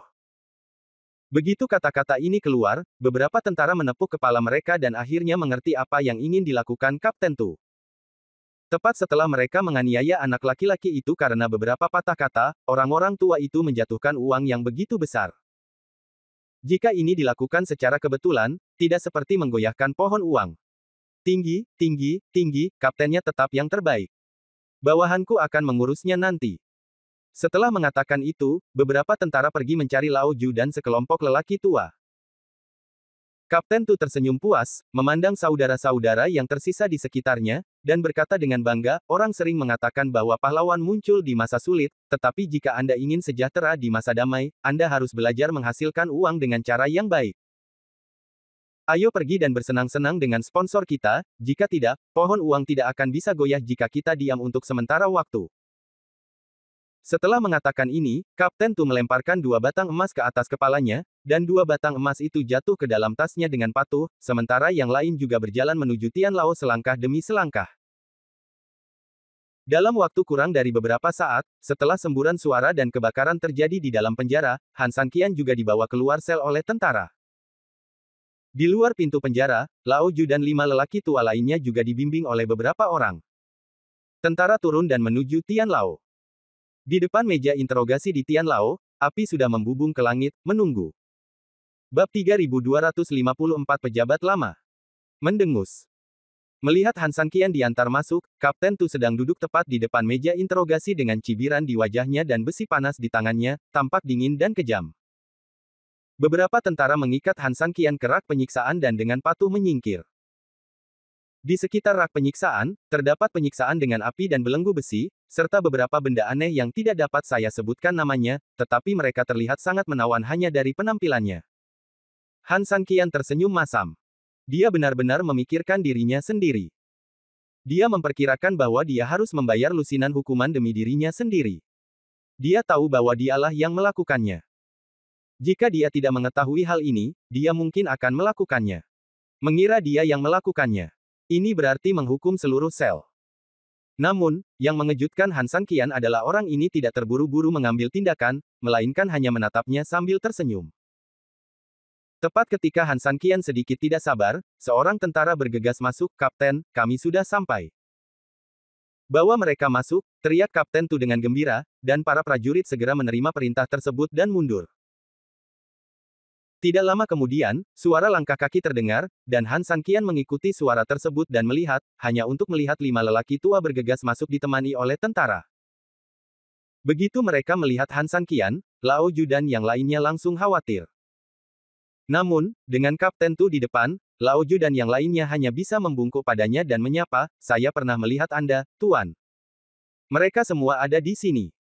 Kapten Tu tertawa dan melambaikan tangannya, dan beberapa tentara segera memindahkan 5 bangku, mengejutkan kelima lelaki tua itu. Tim ini selalu jujur dan adil dalam melakukan sesuatu. Jangan khawatir, kalian berlima. Tim tidak akan mempermalukan kalian berlima. Saya hanya ingin melihat kelima orang tua itu dan meminta mereka duduk. Setelah mendengar ini, Lao Ju dan yang lainnya mengucapkan terima kasih yang sebesar-besarnya dan duduk. Anak ini pernah berkonflik denganku di kedai sebelumnya, tapi tim kami bukanlah orang jahat. Demi kalian berlima, kami biarkan dia pergi. Tapi kalian berlima pasti sudah melihatnya sekarang. Anak ini secara terbuka mengekspos dirinya di depan penguasa kota. Meskipun tim kami mencoba membujuknya berkali-kali untuk melakukan tindakan penghinaan seperti itu, dampaknya terlalu besar, gerakannya terlalu keras, dan saya tidak berdaya untuk membantunya. Sekarang, penguasa kota curiga bahwa dia adalah mata-mata dari kota hantu Moyun, tapi dia ingin aku memaksakan pengakuan dengan kata-kata dan perbuatanku. Tidak, aku sudah menyiapkan semuanya. Saat dia mengatakan itu, Kapten Tu mengambil yang merah setrika panas di tangannya dan dituangkan ke dalam ember di sebelahnya. Sekali pelepasan. Untuk sesaat, yang terdengar hanya suara cici yang keras, dan semburan asap putih tiba-tiba membubung. Kelima lelaki tua itu melihatnya dengan jantung berdebar kencang dan jantung berdebar kencang, dan mereka tidak bisa berkata-kata. Lao Ju mengumpulkan keberaniannya dan berkata, "Tuan, ini mungkin hanya kesalahpahaman. Raja Hantu tidak hanya mati di kota Hantu Moyun, tetapi banyak bawahannya juga telah dibubarkan. Sebagai salah satu petugas yang seharusnya jatuh ke dalam kota, kamu juga harus tahu banyak tentara dari kota Hantu Moyun yang melepaskan baju besi mereka dan memasuki kota ketika mereka tiba di kota. Bagaimana bisa ada kekuatan lain yang ingin menimbulkan masalah lagi?" "Ya, Tuan, ini benar sekali," lelaki tua lainnya juga menggema. "Hei!" Kapten Tu menggelengkan kepalanya, terlihat sangat malu, "Tentu saja aku tahu, kalau tidak, kedai minuman tidak akan membiarkannya pergi begitu saja. Namun, sebagai penguasa kota mengkhawatirkan hal itu. Baginya untuk mengkhawatirkan keselamatan seluruh kota. Sekarang, dia telah memutuskan bahwa anak laki-laki ini kemungkinan besar adalah mata-mata, yang merupakan hal yang sulit untuk dihadapi. Kapten, penguasa kota mempunyai kedudukan yang tinggi, bagaimana kita bisa bertemu satu sama lain? Saya harap Kapten dapat menyampaikan kata-kata yang baik kepada kita," kata Lao Ju sambil tersenyum. Kapten, saya punya banyak hal yang harus dilakukan sepanjang hari, bagaimana dia bisa punya begitu banyak waktu luang untuk mengurus hal-hal ini? Jika saya ingin membantu Anda, itu akan menunda pekerjaan kapten saya. Siapa yang akan bertanggung jawab atas kerugiannya? Sebelum Kapten Tu berbicara, tentara di sebelahnya mulai menjebaknya terlebih dahulu. Kapten Tu tersenyum dan hanya memandang Pak Tua Ju. Pak Tua Ju tertegun sejenak, tapi kemudian dia mengerti maksudnya. Setelah meraba-raba dalam waktu yang lama, dia menemukan hanya 2 batang emas yang tersisa. Kemudian dia merasa sangat malu dan melirik ke arah lelaki tua yang ada di sana. Bepergian bersamanya. Orang-orang tua itu juga saling memandang, lalu berdiri dan masing-masing mengeluarkan ingot lainnya, menyatukan 6 ingot. Kemudian Jutu tua mengambilnya dan perlahan berjalan menuju Kapten Tu. Tuan, ini sedikit pemikiran kami. Saya harap Anda. Saat Lao Jutu hendak berbicara, tentara di sebelahnya menyela, apakah kerugian kapten saya sepadan? Jutu tua berada dalam dilema, jadi dia harus mengalihkan perhatiannya ke 4 lelaki tua lainnya. Keempat lelaki tua itu mengertakkan gigi dan hendak menggali lagi. Pada saat ini, Han Sanqian berbicara, 5 tuan-tuan tua, 1 sen. Jangan berikan juga padanya. Bab 3255 masih ada sesuatu yang menungguku. Setelah mendengar ini, mata Kapten Tu yang baik dipenuhi dengan kemarahan dan kedinginan, dan dia menatap Han Sanqian. Prajurit di sebelahnya yang menyela tiba-tiba menjadi marah, anak nakal, apa yang kamu katakan? Jika kamu berani, katakan lagi. Para pengungsi di kota hantu Moyun telah disiksa sepanjang hidup mereka. Mereka akhirnya bertahan sampai kematian hantu tersebut. Setiap orang bisa hidup nyaman dengan sejumlah uang, tapi mereka harus dipilih oleh Anda para pejabat korup. Anda tidak takut guntur. Han Sanqian berteriak dingin. Sekarang Han Sanqian secara kasar dapat memahami wajah orang-orang ini hanya dengan melihat rangkaian operasi mereka. Dia juga tiba-tiba mengerti mengapa Kapten Tu mengincarnya kemana-mana. Sebelumnya, kedai itu mungkin hanya pemarah, tetapi kemudian diketahui bahwa ada uang yang bisa dihasilkan di dalamnya, jadi dia punya niat jahat. Kebetulan dia secara tidak sengaja mengenai moncong senjatanya, memberikan kesempatan kepada orang-orang ini untuk mengambil keuntungan darinya. Untuk menguras uang beberapa orang tua, Kapten Tu sangat tercela dan tidak tahu malu. Bagaimana Han Sanqian bisa terbiasa dengan orang seperti itu? Guntur. Sialan, sekarang aku ingin kamu merasakan apa artinya kulitmu terkoyak, teriak prajurit itu dengan marah, segera mengambil cambuk dan bergegas menuju Han Sanqian. Lao Ju dan yang lainnya khawatir dan buru-buru mencoba menghentikannya, tapi jelas sudah terlambat. Dengan suara keras, seluruh cambuk menghantam Han Sanqian dengan kekuatan besar. Orang-orang tua itu memejamkan mata dan tidak tahan melihat pemandangan kejam ini. Lao Ju buru-buru berlutut di depan Kapten Tu dan berkata dengan mendesak, Tuan, jangan marah. Dia hanya anak biasa. Kenapa harus dia berpengalaman seperti dia? Tim ini hanya mengikuti perintah dan menyiksa orang dengan kejam. Kami tidak pernah marah, kata Kapten Tu dingin.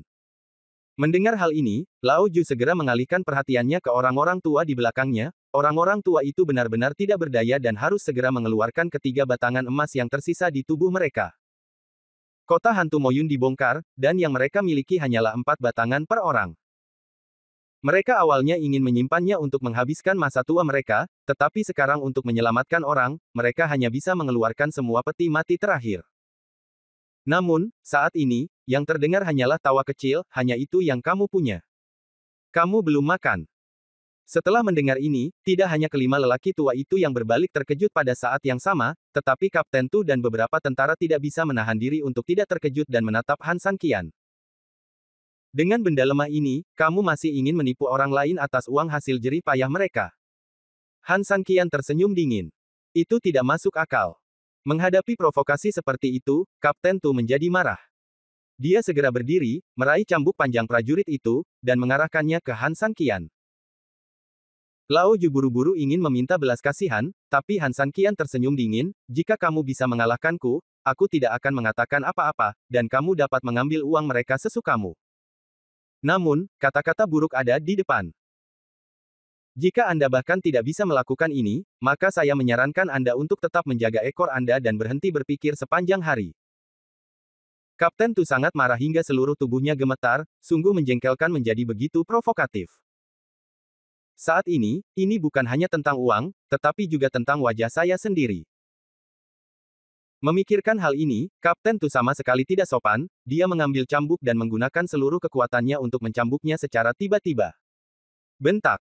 Suara yang tajam hampir membuat semua orang di ruangan itu merasakan tinnitus. Bahkan jika ujung cambuk tidak mengenai Han Sanqian, mereka bahkan meledakkan meja kayu di sebelahnya karena kekuatannya. Kekuatannya begitu kuat hingga luar biasa. Namun, ketika semua orang gemetar ketakutan karena hal ini, dan tidak berani melihat betapa menyedihkannya Han Sanqian jika dia terkena cambuk, Han Sanqian kembali tertawa. Apa? Tuh, kamu benar-benar tumbuh besar dengan makan kotoran. Tidak sakit sama sekali. Apa kamu menggelitiku? Ketika semua orang mendengar suara itu dan melihat ke atas, mereka tidak bisa menahan diri untuk tidak terkejut. Bab 3256, bisakah kamu memukulku?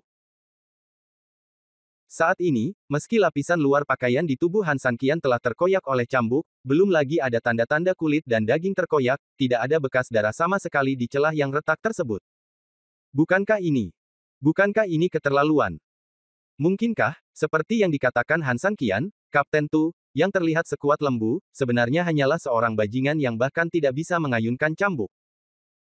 Orang-orang tua ini tercengang, bagaimana mungkin Kapten Tu dan kelompoknya tidak tercengang?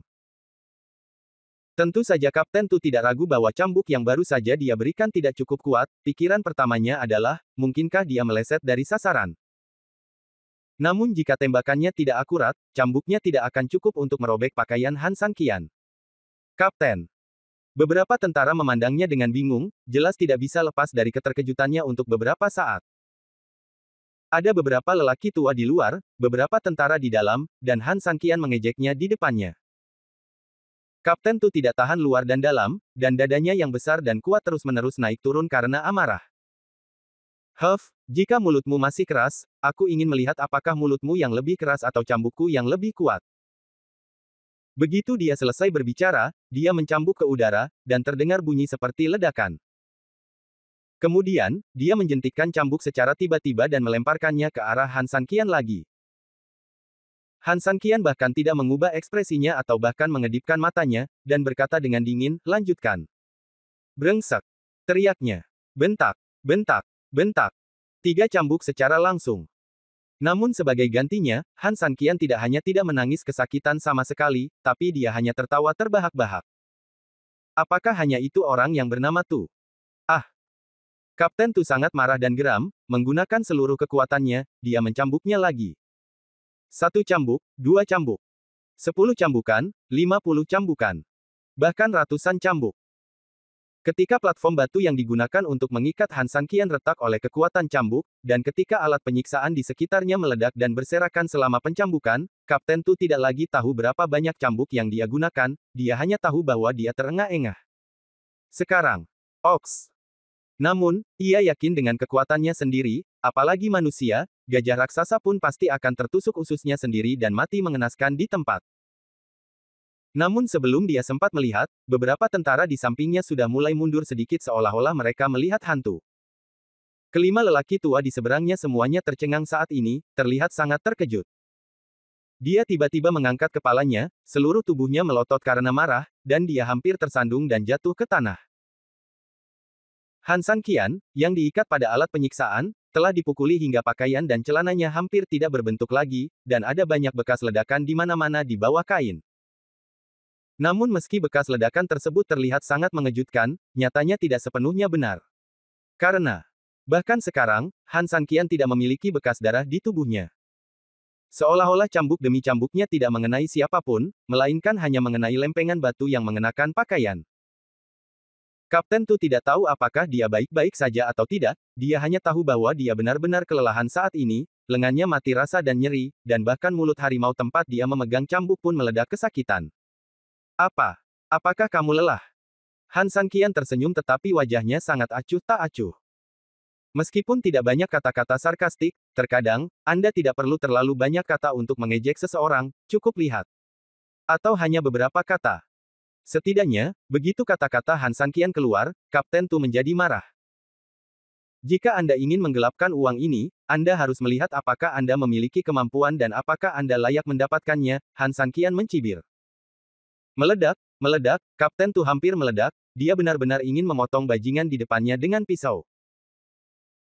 Namun di satu sisi, ia tidak mempunyai uang, dan di sisi lain, ia tidak bisa menerima keadaan tersebut, karena sedikit perasaan yang tersisa menghalanginya untuk melakukan hal tersebut. Sialan, ayolah, telanjangi dia. Anak ini pasti memakai semacam baju besi yang lembut. Sambil mengumpat, Kapten Tu memerintahkan dengan marah. Beberapa tentara menamparkan kepala mereka, tiba-tiba teringat sesuatu, dan bergegas menuju Han San Qian. Beberapa tentara bergerak sangat cepat, melepas beberapa mantel Han San Qian dalam 3 pukulan. Namun, ketika orang-orang ini melepas pakaian mereka, seolah-olah mereka secara kolektif ketakutan. Ini juga termasuk Kapten Tu dan sekelompok lelaki tua yang mengawasi dari samping. Bab 3257, Siksa Dirimu Sampai Mati. Terkadang, jika kotak Pandora terlihat misterius, maka terlihat misterius, dan tidak apa-apa. Namun seringkali sebagian orang mau tidak mau membukanya, begitu mereka membukanya, mereka akan menemukan lebih banyak hal ajaib, namun mereka akan menyesal membukanya. Setidaknya, inilah yang dirasakan beberapa tentara, Kapten Tu dan kelompoknya sekarang.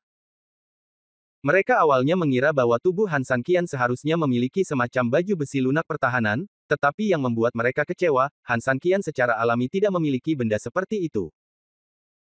Yang benar-benar membuat mereka kesal adalah Han San Qian tidak hanya tidak memiliki barang-barang ini, dia bahkan sehangat batu giok. Belum lagi bekas luka cambuk, tidak ada memar sebesar ibu jari. Kapten, kamu tidak akan memukulnya dengan ratusan cambuk, kan? Seorang tentara menanyakan pertanyaan yang bahkan menurutnya bodoh. Tentu saja dia melihat dengan mata kepalanya sendiri bahwa kaptennya dicambuk sampai habis, jadi bagaimana dia bisa meleset? Namun, alasan menanyakan pertanyaan bodoh seperti itu adalah karena Han San Qian sepertinya tidak dipukuli saat ini. Kalau dibilang dia baru saja mandi susu, tidak ada keraguan sama sekali.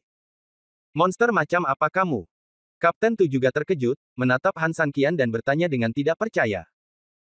2 tangan, 2 kaki, 2 telinga dan sepasang mata, menurutmu aku ini apa? Han San Qian tersenyum, kenapa, kamu begitu lemah sehingga kamu mulai menyalahkanku karena terlihat aneh. Apakah saya tidak berdaya? Kapten Tu sangat marah. Seorang pria paling takut disebut lunak atau tidak berdaya oleh orang lain. Kalau begitu lanjutkan, Han San Qian tersenyum. Astaga. Dia mengumpat dengan keras, dan Kapten Tu tiba-tiba mencambuknya. Bentak. Cambuk ini masih memiliki kekuatan yang besar. Orang-orang yang hadir hampir tidak berkedip dan menatap tajam, karena takut kehilangan detail apapun. Cambuk itu memang mengenai dada Han San Qian dengan kuat dan keras, namun yang membuat mereka tetap menyeka mata adalah Han San Qian masih tidak meninggalkan bekas luka apapun di tubuhnya. Ini sungguh menakjubkan, bukan? Apakah orang ini tidak bisa dihancurkan? Sial, apa-apaan ini? Sekelompok tentara segera berbisik, dan kelima lelaki tua di seberangnya benar-benar tercengang. Ini adalah pertama kalinya mereka melihat hal aneh setelah hidup sekian lama. Mata Kapten Tu membara, dan dia tampak agung, tapi nyatanya dia tahu betul bahwa seluruh mentalitasnya telah runtuh. Menghadapi situasi di mana Anda diminta untuk bertarung, dan Anda bertarung tanpa perlawanan, Anda hampir menggunakan seluruh kekuatan Anda, tetapi bukan saja Anda tidak menyakiti orang lain sama sekali, tetapi yang paling lucu adalah Anda kelelahan. Jika ini tidak merusak mentalitas Anda, mengapa? Tiba-tiba aku teringat sebuah kalimat, tahukah kamu apa itu? Han San Qian tersenyum. Meskipun dia sendiri terjebak oleh segel bumi, jangan lupa bahwa orang ini memiliki tubuh emas dan dia memiliki baju besi misterius yang abadi dan baju besi giok es sebagai lapisan perlindungan ganda. Meskipun baju besi misterius yang abadi tidak bisa aktifkan Han San Qian, tapi dengan kualitasnya yang tahan terhadap trauma ringan, apa bedanya dengan bercanda? Belum lagi kini ada tongkat hitam kecil yang diam-diam menjelma sebagai pelindung tak kasat mata.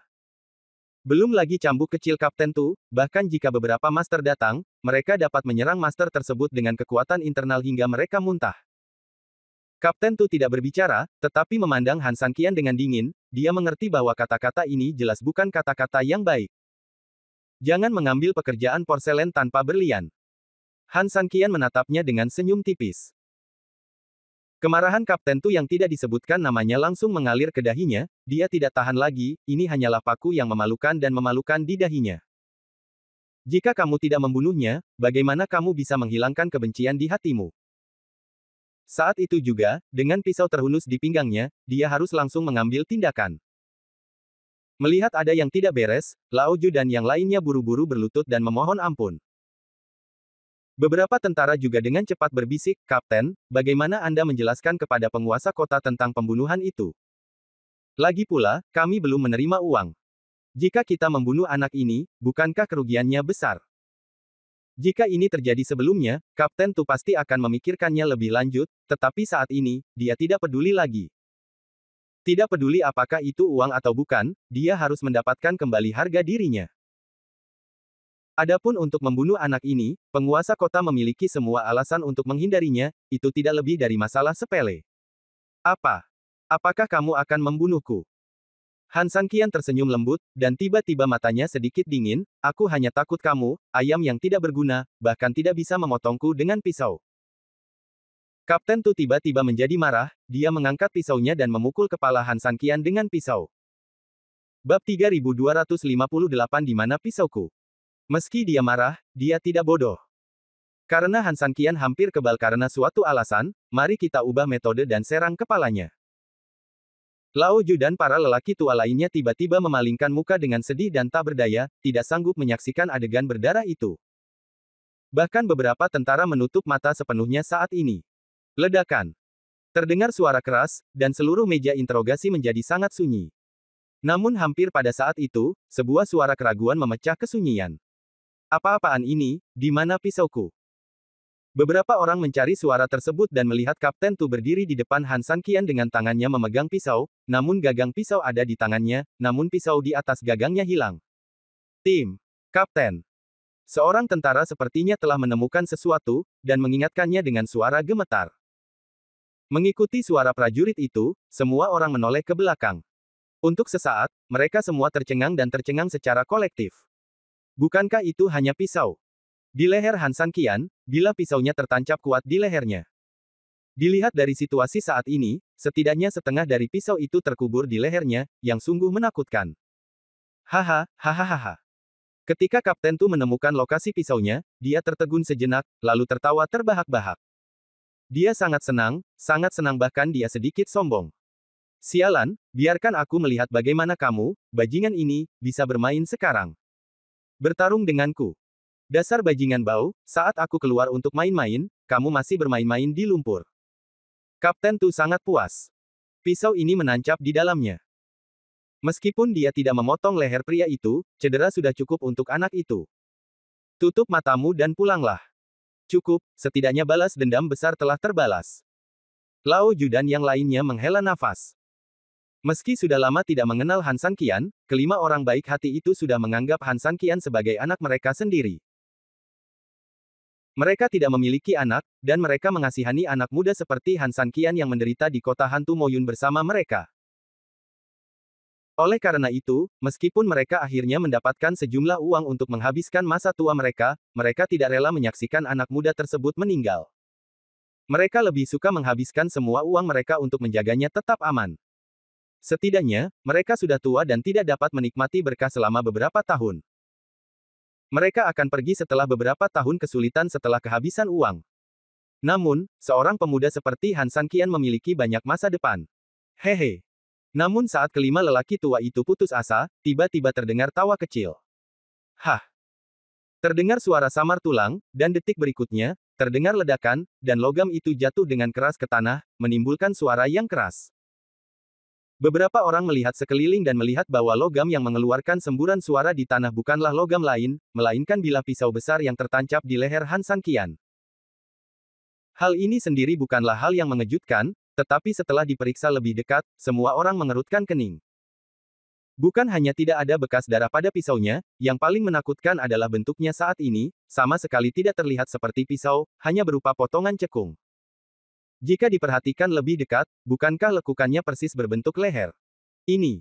Sekelompok orang tiba-tiba mengerti bahwa pisau itu tidak memotong leher sama sekali, tetapi hanya. Lehernya terlalu keras, dan pisaunya penyok, tetapi sepertinya pisau itu tidak menembus ke leher. Melihat ke atas lagi, sekelompok orang secara kolektif tercengang. Benar saja, tidak ada bekas luka di leher Han Sanqian, apalagi bekas luka. Sudah kubilang padamu, ayam tak berguna tidak bisa menebangnya, tapi ternyata itu benar. Kota Luosheng sangat kuat, tapi kamu tidak bisa menjatuhkan kota hantu awan iblis. Terlalu banyak tentara tidak berguna sepertimu. Han Sanqian dia tersenyum dingin, jika kamu punya trik lain, cobalah saja. Namun, saya ingin meminta Anda untuk menggunakan lebih banyak tenaga. Anda membuat saya sedikit mengantuk. Saya ingin tidur. Mati rasa, semua orang mati rasa. Kapten Tu merasakan sesuatu yang aneh mengalir ke otaknya, menyebabkan otaknya membeku di tempat, seolah semuanya telah berhenti. Apakah dia melihat hantu? Atau bertemu Tuhan? Dia benar-benar bodoh saat itu juga, lupa untuk marah dan segala hal lainnya untuk sesaat. Sampai, seorang tentara tidak bisa menahan diri untuk menelan ludahnya, berjalan ke arahnya, dan berbisik, "Kapten. Anak ini kebal. Haruskah dia? Dia benar-benar seorang perusak. Orang yang membunuh kota hantu Moyun. Orang saleh itu, kan? Ya Tuhan." Kapten Tu tertegun dan menatap Han Sanqian dengan kaget. Bab 3259 Bila Es bertindak. Jika sebelumnya, dia pasti akan mencemooh pernyataan bawahannya, bahkan menamparnya hingga membuatnya pusing. Karena ini hanya omong kosong belaka. Seorang pria dataran tengah belaka, kurus seperti monyet. Di matanya, apalagi pembantaian kota hantu Moyun, bahkan berdiri di depannya, dia tidak lebih dari sampah yang telah dia penyalahgunaan sepenuhnya. Bagaimana dia bisa bersaing dengan dewa yang membunuh semua orang? Relevan. Namun kini, dia tidak lagi berani berpikir demikian. Bukan karena dia menjadi rendah hati, tapi karena Han Sanqian terlalu mesum. Cambuknya tidak cukup bagus, dan bahkan senjata yang dia kuasai pun terpotong dan tidak bisa ditembus, ini sungguh sulit dipercaya. Jika Anda ingin mengatakan bahwa dia adalah dewa, sepertinya tidak masuk akal. Memikirkan hal ini, Kapten Tu merasa sangat ketakutan sesaat. Tapi dalam sekejap, Kapten Tu menggelengkan kepalanya, kualifikasi apa yang dimiliki orang seperti ini untuk menjadi dewa? Dia hanyalah alat untuk mengumpulkan kekayaan untuk dirinya sendiri, bagaimana dia bisa menjadi layak? Hanya dia. Jika dia dewa, maka aku bisa terbang ke langit. Martabatnya, dan bahkan amarahnya sendiri, membuatnya tidak pernah mengakui bahwa Han Sanqian adalah dewa. Biarpun ada buktinya. Apalagi, kini karena tidak ada bukti, dia tidak akan mengakui dan menerima spekulasi tersebut. Han Sanqian tersenyum lembut dan tidak berkata apa-apa. "Kamu punya nyali, nak, kamu sudah membuatku marah," Kapten Tu berteriak dingin, lalu memerintahkan para prajurit dan berkata dengan marah, "Bangkitlah orang besar itu." "Kapten Tu, ini. Bagaimana ini bisa diizinkan? Tidak ada seorang pun yang diizinkan menggunakan benda itu secara pribadi tanpa perintah penguasa kota. Jika penguasa kota mengetahui hal ini, maka kami." Ketika para prajurit mendengar tentang apa yang disebut pria besar, mereka langsung ketakutan, wajahnya dingin. "Pergilah seperti yang diperintahkan. Kenapa ada begitu banyak omong kosong?" Kapten Tu berkata dengan marah karena ketidakpuasan. Namun prajurit itu tidak berani dan mundur beberapa langkah setelah ragu-ragu. "Persetan denganmu." Kapten Tu meraung marah, meraih kerah prajurit itu dan mengangkatnya, "Kamu tidak dapat mendengar apa yang saya katakan, bukan? Bawakan padaku. Jika aku tidak membunuh wanita jalang ini hari ini, akan sulit memuaskan kebencian di hatiku. Sedangkan untuk penguasa kota, aku punya caraku sendiri untuk menjelaskannya." Begitu dia selesai berbicara, dia tiba-tiba melepaskan dan melemparkan prajurit itu ke tanah. Beberapa tentara saling memandang, dan pada akhirnya mereka hanya bisa mengangguk, berbalik dan meninggalkan sel. Kapten Tu tersenyum dingin dan memandang Han Sanqian, "Saya akan lihat betapa bangganya Anda ketika orang itu datang." Han Sanqian tidak khawatir sama sekali dan menunggu dengan tenang. Sesaat kemudian, sekelompok tentara kembali, dan pada saat yang sama, mereka memegang sebuah kotak kayu di tangan mereka.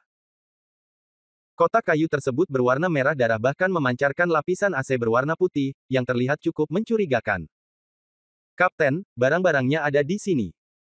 Beberapa tentara memandang Han Sanqian dengan sedih, dan kemudian menyerahkan kotak kayu itu kepada Kapten Tu. Kapten Tu tersenyum dingin, mengambil kotak kayu itu, dan menatap Han Sanqian, matanya kembali dipenuhi rasa dingin. Beberapa tentara menggelengkan kepala dan menghela nafas, bertanya-tanya apakah mereka telah menaiki kapal bajak laut. "Jalang, ini disebut bila es seribu dingin. Itu tidak bisa dihancurkan. Sekarang, coba saya lihat betapa kerasnya kamu."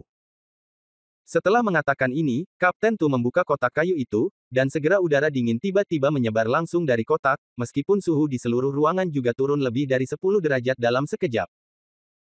Lao Ju dan lelaki tua lainnya hanya merasa kedinginan, gemetar tak terkendali.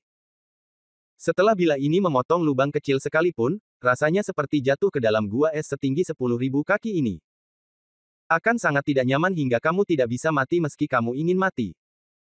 Namun, biasanya benda ini adalah benda terlarang di penjara langit. Hari ini, aku akan memanfaatkanmu, nak, dan membiarkanmu hidup dengan baik. Cobalah. Setelah mengatakan ini, dia dengan hati-hati mengambil bila es dan berjalan perlahan menuju Han Sanqian. Han Sanqian tidak bisa menahan tawa pelan. Dia tahu bahwa belati ini adalah benda yang luar biasa, dan sangat mudah untuk dipusingkan. Namun, masih tidak ada kepanikan di wajahnya, dan dia sangat tenang, benarkah? Itu sepertinya aku merasa cukup tersanjung. Kapten Tu mencibir dan hendak mengambil tindakan, tetapi pada saat ini. Bab 3260 Siapa yang menginterogasi siapa? Beberapa ketukan keras di pintu tiba-tiba terdengar. Kapten Tu dan beberapa tentara saling memandang dan merasa sedikit panik sejenak. Kapten. Seorang tentara khawatir. Saat ini, ada ketukan di pintu di Tianluo, siapa yang seharusnya? Kapten Tu juga sedikit panik dan berhenti sejenak. Tidak peduli siapa itu, abaikan dia dulu. Kapten Tu sudah mengambil keputusan dalam sekejap. Bahkan jika Raja Surga datang, dia tidak akan pernah datang untuk menghancurkan perbuatan baiknya saat ini. Jika Han Sanqian tidak terbunuh hari ini, akan sulit melepaskan amarah buruk di hatinya. Tapi Kapten, jika penguasa kota mengirim seseorang ke sini, maka kita. Prajurit itu sedikit cemas. Hukuman mati tanpa pandang bulu sendiri sudah merupakan kejahatan serius, dan sekarang menggunakan pisau es tanpa perintah pun sudah merupakan kejahatan besar. Jika Anda masih menolak membuka pintu, Anda tidak bisa membayangkan betapa serius akibatnya. Oleh karena itu, daripada melakukan hal ini, lebih baik segera kembalikan senjatanya saat tidak ada orang di sekitar dan buka pintunya pada saat yang bersamaan, sebelum semuanya terlambat. Memikirkan hal ini, beberapa tentara jelas ingin membuka pintu. Jika ada yang berani bergerak, jangan salahkan aku karena kejam. Masalahnya telah mencapai titik ini, dan tidak ada ruang untuk bermanuver bagi Kapten Tu. Menyerah saat ini sama dengan kegagalan, dan Anda akan kehilangan muka dan martabat. Sebaliknya, membunuh Han Sanqian dan melampiaskan perasaan depresi di hatinya adalah strategi terbaik. Selebihnya, dia akan punya ide sendiri setelah dia memahami masalahnya. Memikirkan hal ini, niat membunuhnya akan muncul, dan dia memiliki kekuatan yang cukup besar untuk membunuh siapapun yang menyentuhnya. Biarkan dia datang. Tepat ketika suasananya sangat dingin, Han Sanqian memecahkan kebuntuan dengan senyuman tipis. Beberapa prajurit tertegun sejenak, dan kapten tukang jagal itu sudah kembali marah, datanglah segera setelah kamu datang. Mungkinkah saya masih takut? Begitu dia selesai berbicara, dia langsung menikam Han Sanqian dengan bila es di tangannya. Han Sanqian mengerutkan kening, dan tiba-tiba aliran cahaya meledak di sekujur tubuhnya. Di antara petir dan batu api, Kapten Tu, yang hendak bergegas menuju Han Sanqian dengan bila es, langsung ditolak oleh aliran cahaya tersebut. Ledakan. Dengan suara keras, Kapten Tu mundur bukannya maju. Seluruh tubuhnya menabrak dinding batu di belakangnya. Untuk sesaat, seluruh platform interogasi berguncang dan tanah berguncang. Engah. Rasa sakit yang parah akibat benturan yang sangat besar membuat Kapten Tu tidak punya waktu untuk bereaksi, dan seteguk darah muncrat dari mulutnya. Sekelompok tentara tercengang ketakutan, dan 5 lelaki tua, Lao Ju, juga tercengang. Sebelum mereka dapat melihat dengan jelas apa yang sedang terjadi, situasi pertempuran telah mengalami pembalikan yang mengejutkan. Apa aku benar melakukannya? Kantong kulit yang kelihatannya tidak berguna. Bahkan tidak bisa berjalan dengan mantap. Kata Han Sanqian sambil terkekeh. Kapten Tu ingin melawan dengan marah, tetapi rasa sakit yang parah di dadanya membuatnya tidak bisa membuka mulut sama sekali, dia hanya bisa menatap Han Sanqian seolah-olah dia akan membunuhnya dari sorot matanya. Ia melirik ke beberapa prajurit yang terdiam beberapa saat. Meski mereka prajurit kecil, mereka tidak kehilangan akal karena marah, juga tidak menjadi emosional karena martabat. Mereka tidak bodoh. Ketika Han Sanqian tidak bergerak sama sekali, Kapten Tu tidak bisa menyakiti Han Sanqian sama sekali. Saat itu, mereka sudah mengetahui sesuatu tentang hal itu. Dan serangan tadi benar-benar memperluas jumlah di hati mereka berkali-kali lipat. Dengan kata lain, siapapun yang tidak bodoh bisa mengetahui dengan jelas situasi di lapangan saat ini. Ayo, ayo buka pintunya. Meski dengan kewenangan sang kapten, meski terus menatap para prajurit, di saat kritis, beberapa prajurit masih menentukan pilihannya. Kemudian, terlepas dari tatapan kanibal Kapten Tu, mereka saling mendorong dan segera keluar dari meja interogasi. Ah, ah, ah. Di depan meja interogasi, hanya Kapten Tu yang meraung marah, tetapi dia tidak bisa berbuat apa-apa selain mengaum saat ini, dan dia bahkan tidak bisa mengutuk. Sayang sekali, cek-cek, Han San Qian memandang pria ini dengan main-main, penuh sarkasme. Sesaat, saat pintu penjara di luar terbuka, terdengar suara langkah kaki mendekat dari luar. Sekelompok tentara yang jelas kaya dan berpakaian rapi dengan cepat memasuki meja interogasi di bawah pimpinan seorang pemimpin muda. Ketika melihat pemandangan di dalam ruangan, beberapa orang jelas tercengang. Apakah Kapten Tu yang menginterogasi tahanan, atau tahanan yang menginterogasinya? Setidaknya apa yang saya lihat di depan saya lebih mirip yang terakhir. Zhang Weiwei, apa yang kamu lakukan di sini? Kapten Tu beristirahat sejenak dan merasa lebih baik sekarang. Dia menggigit mulutnya penuh darah dan bertanya dengan susah payah.